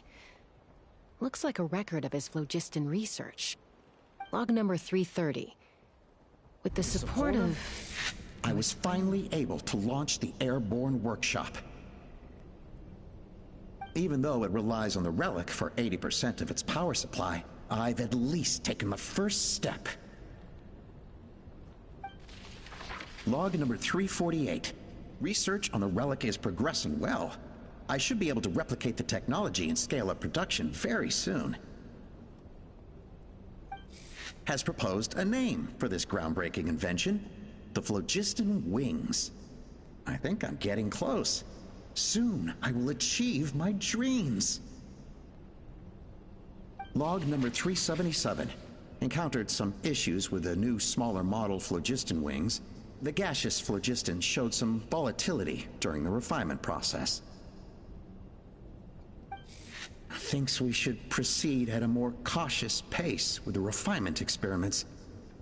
But after so many past failures, I have to prove that I will succeed this time. Log number 114. Ran an experiment using Kukasaurs to refine gaseous phlogiston. It was a success. Log number 117. I've started recruiting merchants and hunters to capture wild Kukasaurs. Log number 121. Major breakthrough in the efficiency of phlogiston yield. Huh? So many parts have been crossed out! Yeah, probably the contact he alluded to in his other notebook. Guess he has a benefactor. Did anyone else notice how the numbering system in this notebook suddenly changed halfway through? We haven't got time for textual analysis, I'm afraid. Grab the notebook and let's press on.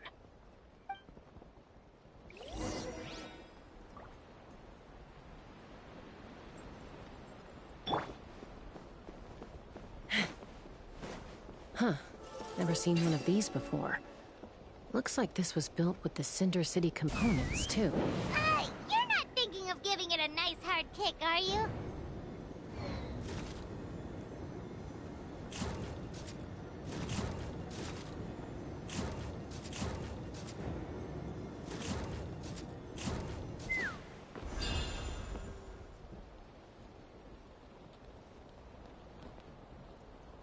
Let's fly. Whoa! What's that mechanism doing? It's asking for a nice hard kick where it hurts. Aim for the weak spot.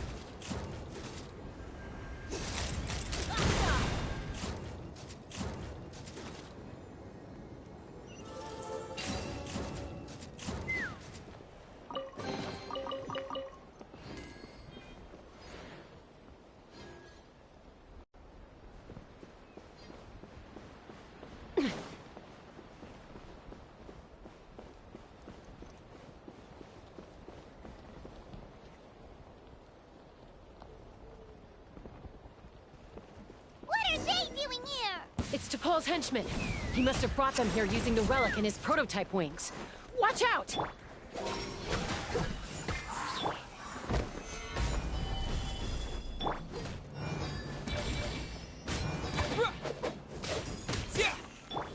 Ha! Open fire!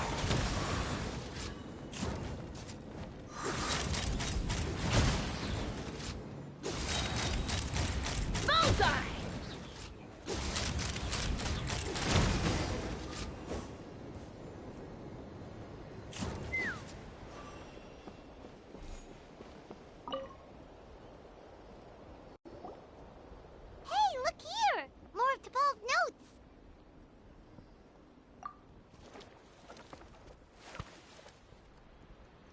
Log number 403. Introduced me to some new comrades who fully support my ideas. I told them that some Saurians are blessed with wings, and some people with natural gifts, while the less fortunate among us can only look on longingly as they seize the skies. But I also told them that progress can erase individual differences. Think of the tools humanity has made to fight back against wild beasts. The law we have put in place to even the playing field between the strong and the weak. I promised them that our research will be the new frontier of human progress. With our phlogiston wings, the power of flight will no longer be for a select few to enjoy. Imagine a world where the skies are for all to share. I only hope that when we finally achieve this goal, we'll be proud of me. Imagine a world where the skies are for all to share. Yes, what a wonderful world that would be. If only it were possible. We could respond faster, and so many tragedies could be prevented. But DePaul, what about the Saurians you're draining dry of phlogiston? You're not sharing the sky, you're stealing it! Bad move. I won't let you get away with it.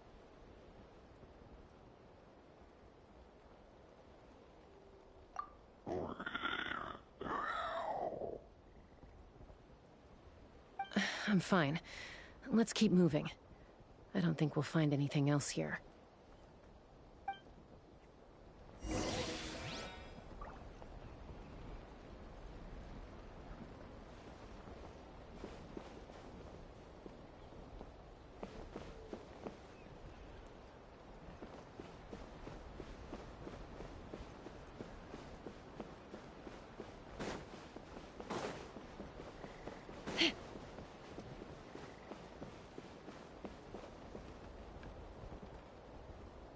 Take me up!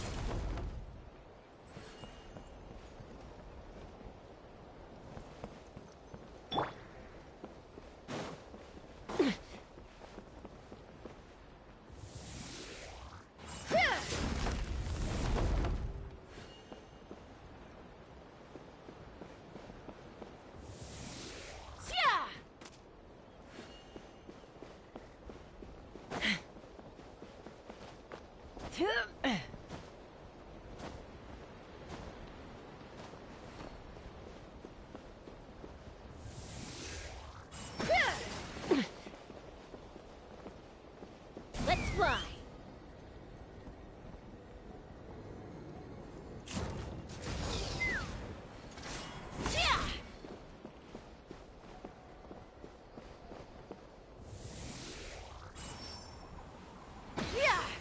We freed all the Kukasaurs we could, right?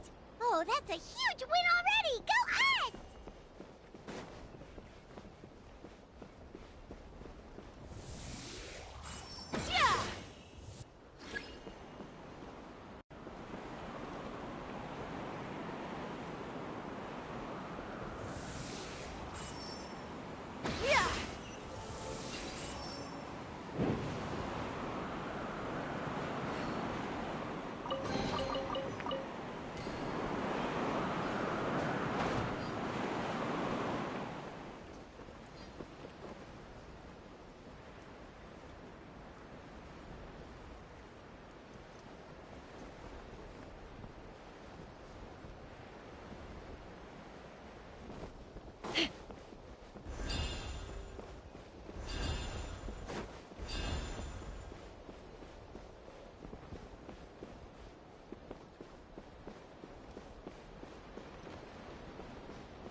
Looks like we've reached the center of the workshop.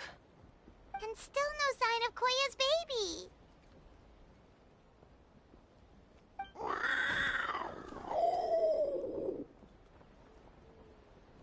Let's search this area for now. If we still can't find Chime, we'll double back.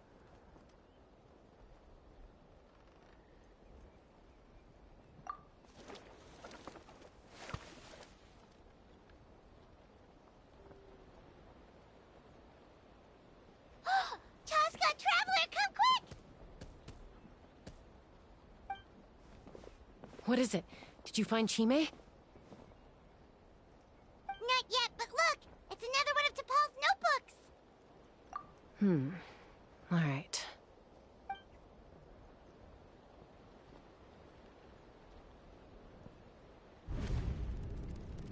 Log number 428.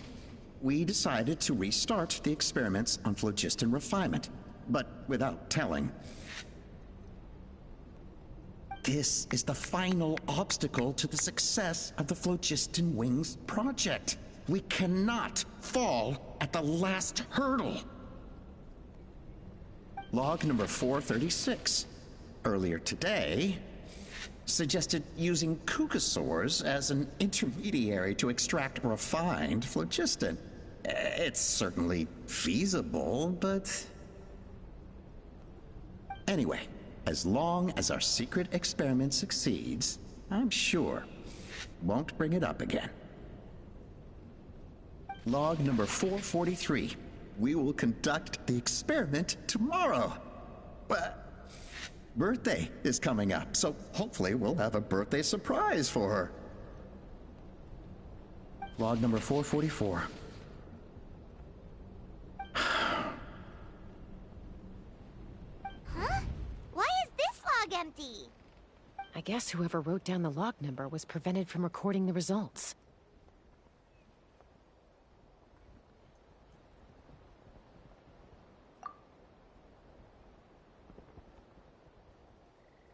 Log number 0.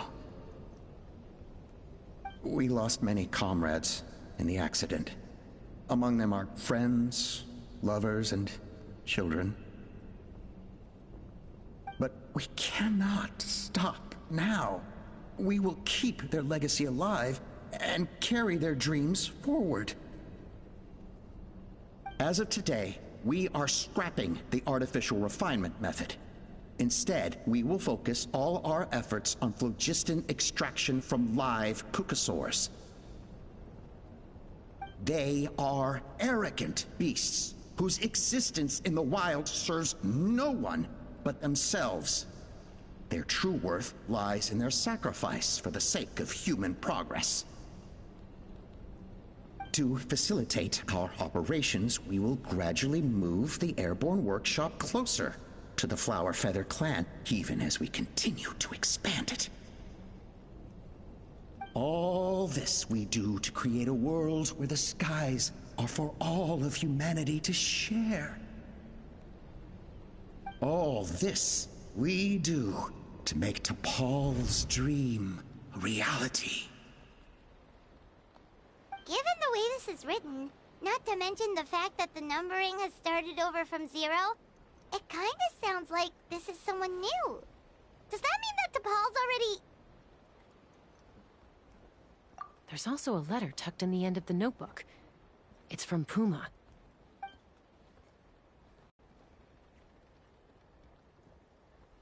T'Pol, I don't know where you are right now, so I don't know how to reach you.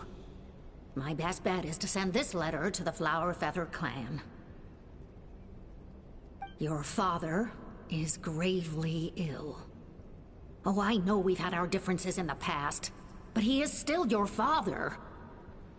Won't you come and visit him? Please. I know you never liked him and cared even less for me. All you ever yearned for is the sky. And your birth mother. But we'll still be waiting here for you if you do come back.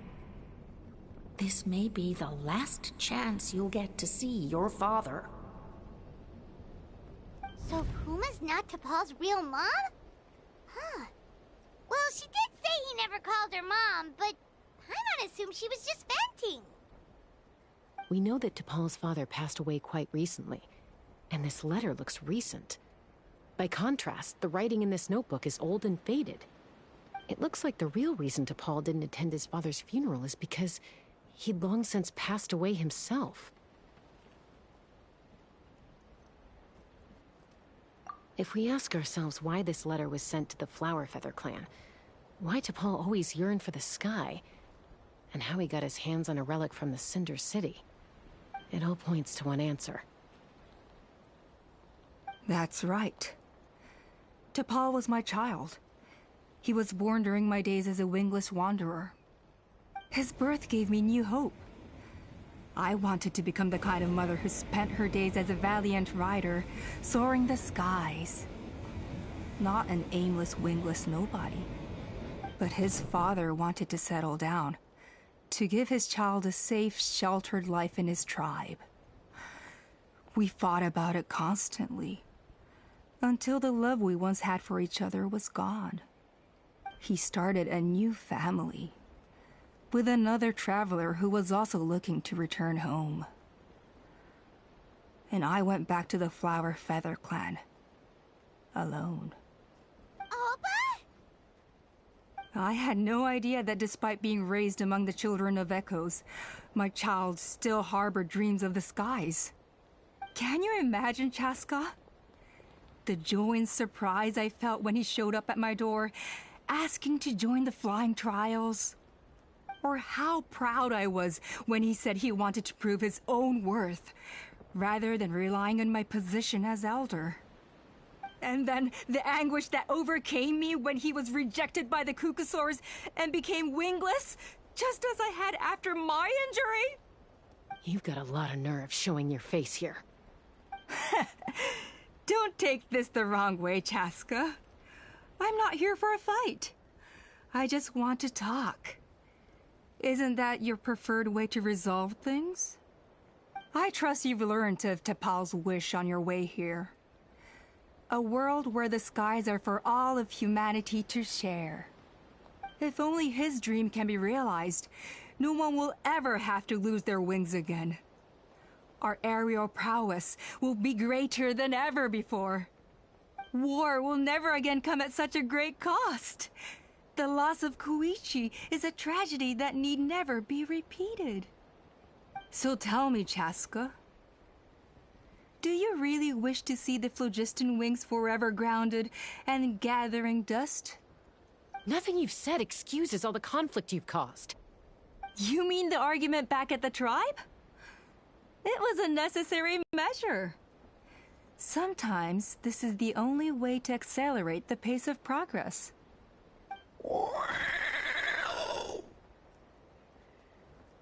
Is a mother harming her children when she coaxes them into swallowing a bitter pill?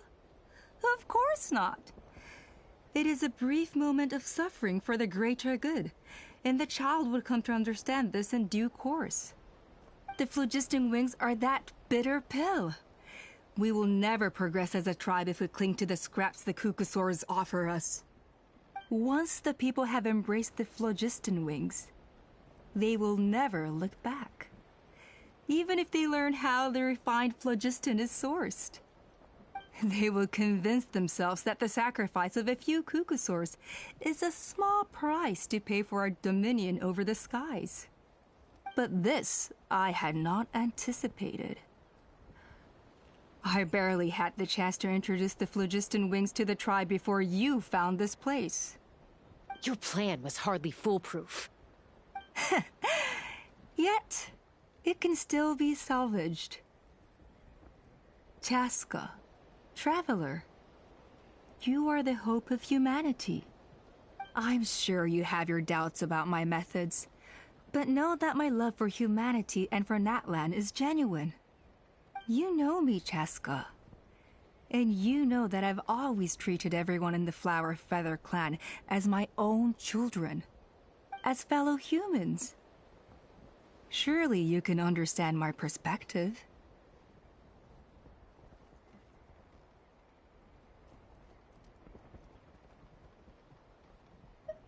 Alpa, Natlan doesn't belong to humans alone. And truthfully, neither do I.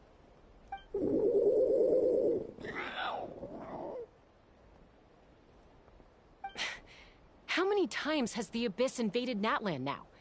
And yet despite how much stronger it is than us, Natlan still stands as a nation of humans and Saurians. Peace imposed by force will crumble in a matter of days, because social bonds are what hold a civilization together. Weren't you the one that taught me that? And yet you would break the bond we share with our Saurian companions to take more power for ourselves? That's as stupid as hacking your own arm off to use it as a club. They are wild beasts, driven purely by instinct. How could they possibly understand human social bonds? How did someone like her ever become a writer? Ha! You overestimate them.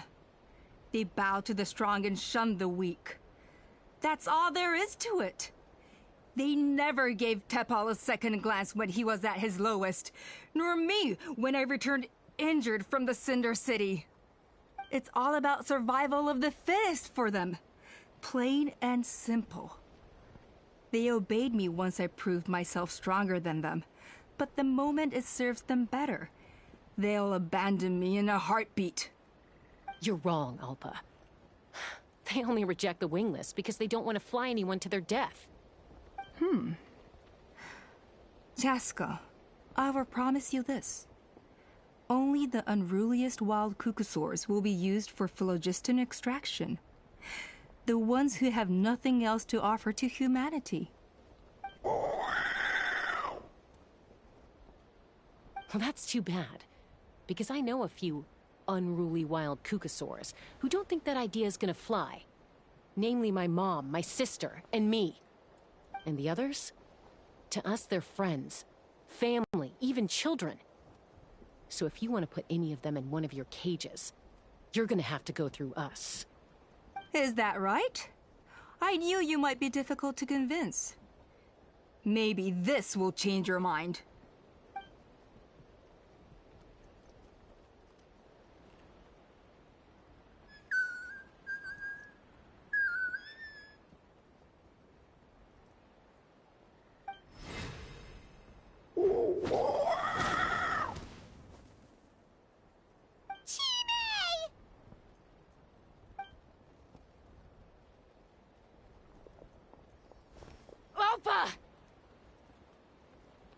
Careful.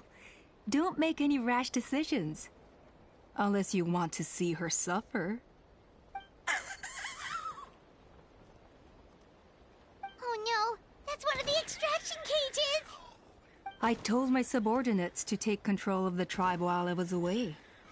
Luckily for them, our strongest warrior and our most powerful ally aren't there to stop it. Take control? What are you planning to do with Mutota and his supporters? Merely accelerate their inevitable downfall. They cannot stand in the way of progress forever. It is not the move I wish to make, but I'm afraid you and your friends force my hand. And since you insist on imposing me too, I have no choice but to keep you here until the dust has settled. So that's what you meant by I just want to talk. You never intended to negotiate. You just wanted to stall us. No, Chaska. I genuinely hoped I could win you over. You are the strongest warriors we have. Put down your weapons, and I promise you that no harm will come to this young Saurian. I just need you to stay here for the next couple of weeks or so, while my people consolidate their power. Then, I will give her back to you, and you'll be free to leave.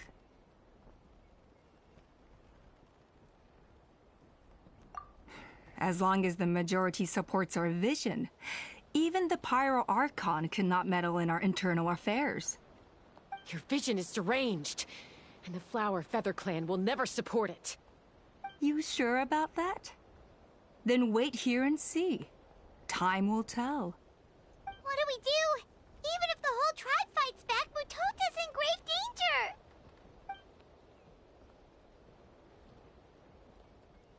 Stop delaying the inevitable! Drop your weapons and get into the cages, now! She's still holding Chime hostage.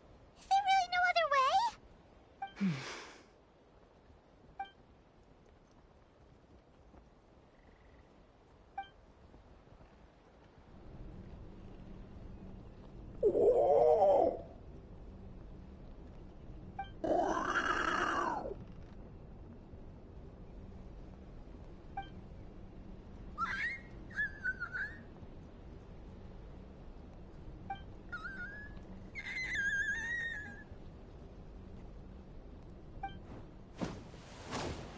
Koya?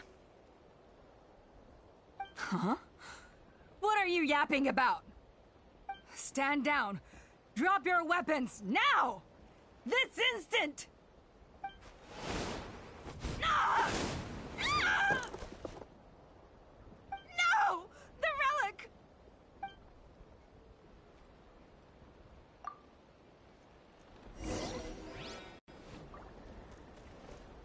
Take me up!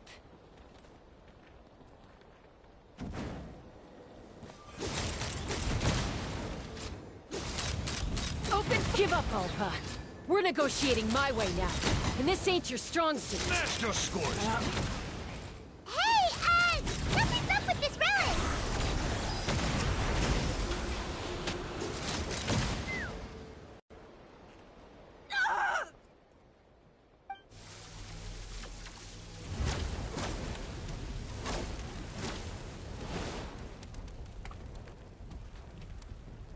No! What is she doing? She'll bring us all down with her! But why? We stabilized the relic! Maybe it got damaged in the fight. If we don't think of something fast, this whole workshop is gonna fall apart. No. They're directly beneath us. My beloved tribe!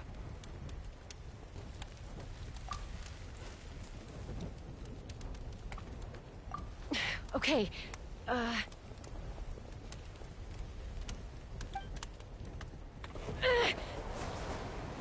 it's too powerful. This ain't a toy like last time. I don't think I can just throw it aside.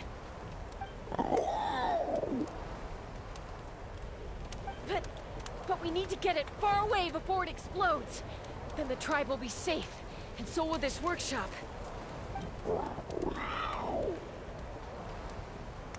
Koya, remember when we were kids? Come on, let's take this thing high up into the sky.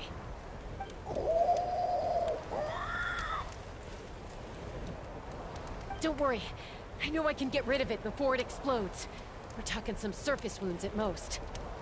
All I need is for you to catch me at the end, just like old times.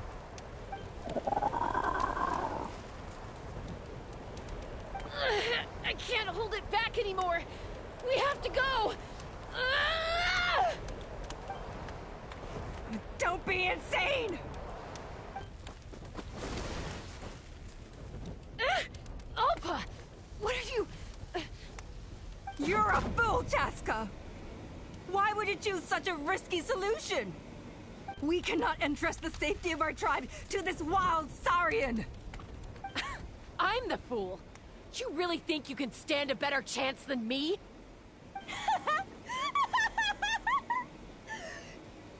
Sure, it may be asking too much for an ex-wingless to escape the blast radius in time.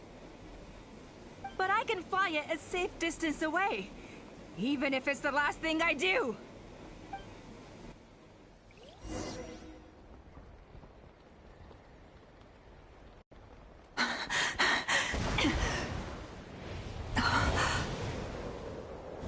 Here.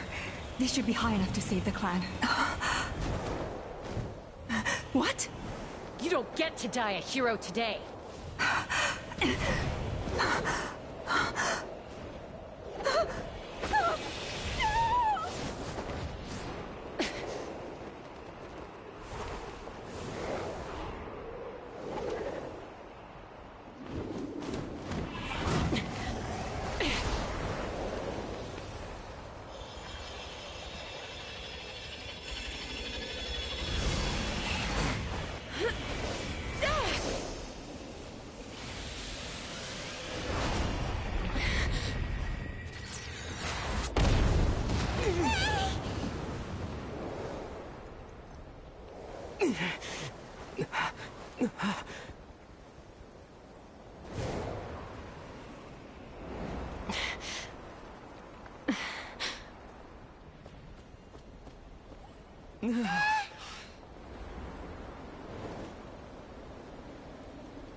Koya, are you hurt?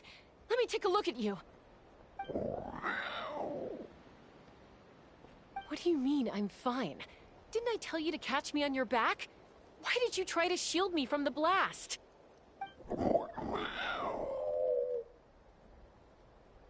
Accident? Yeah, right. Seriously, you're as stubborn as ever. Chaska, Koya! How are things looking here?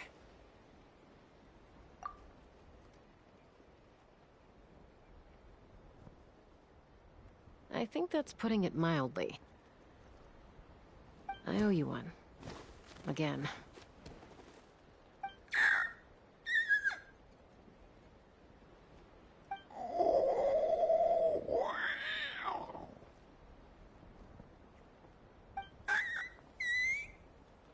Oh, but be honest. Do you still think Kukasaurs can't form bonds? Mom, I'll figure out the refinement problem. I'll find a way. You don't need to worry about it. I just need some more time. That's all I ask. Please just trust me. Just this once.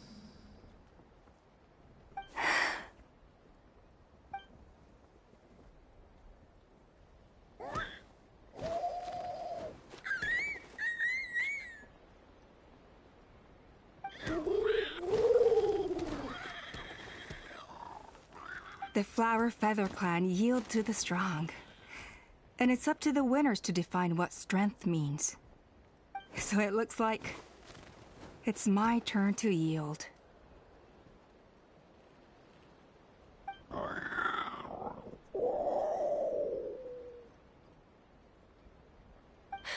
Koya! Koya!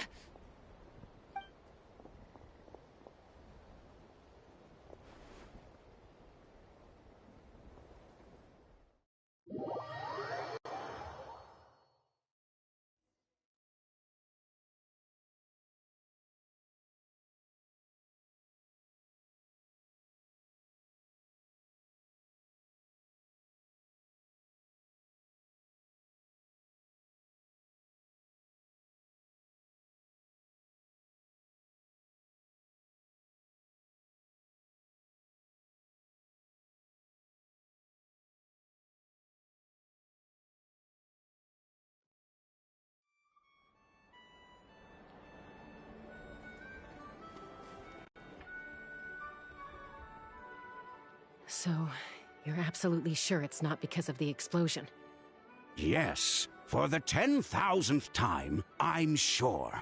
The blast barely touched her.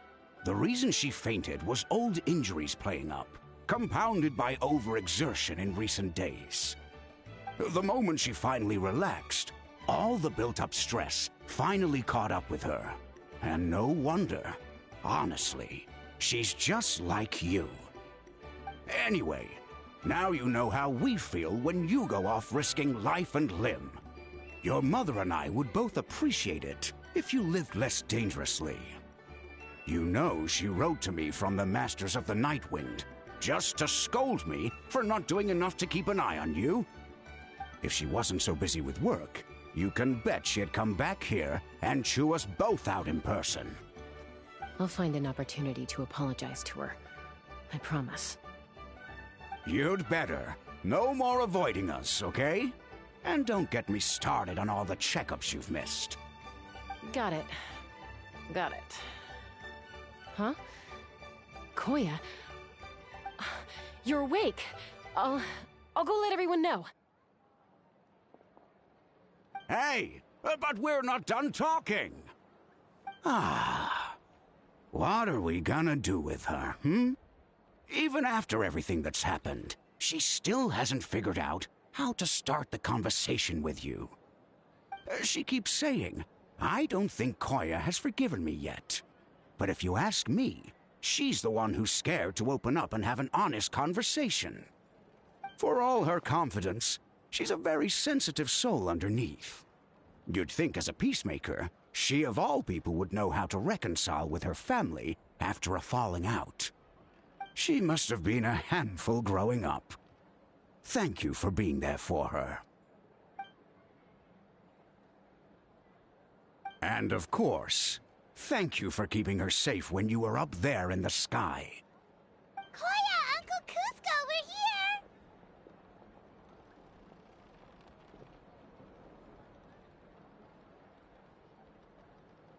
Ha!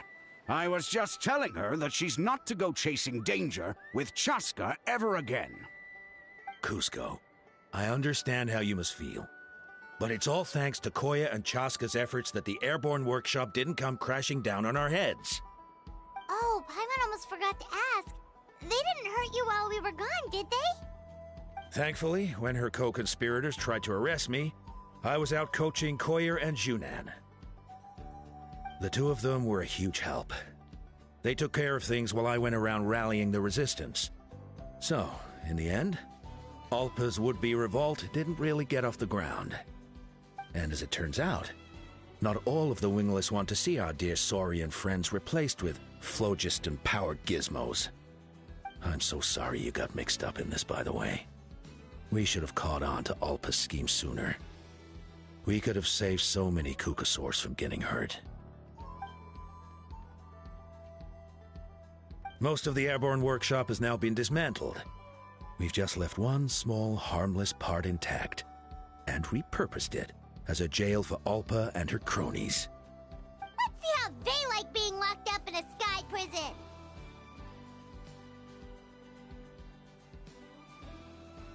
So, it looks like there's just one less conflict left to resolve. Peacemaker, you're up. I said I had to wait until things had blown over, didn't I? And now they have. But I still have no idea what to say. Koya, I just want to say, I'm sorry for how things went down back then.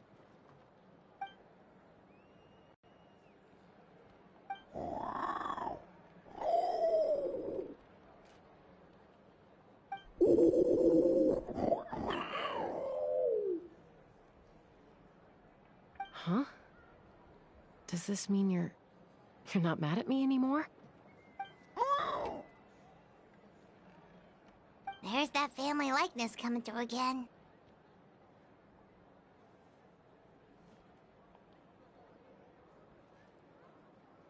But that day, when we ran into each other...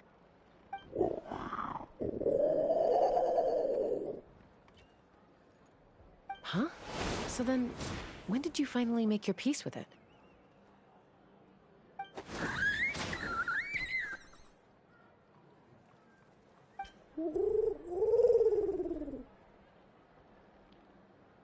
Aw, it's Chime and Chimpu! They're here too!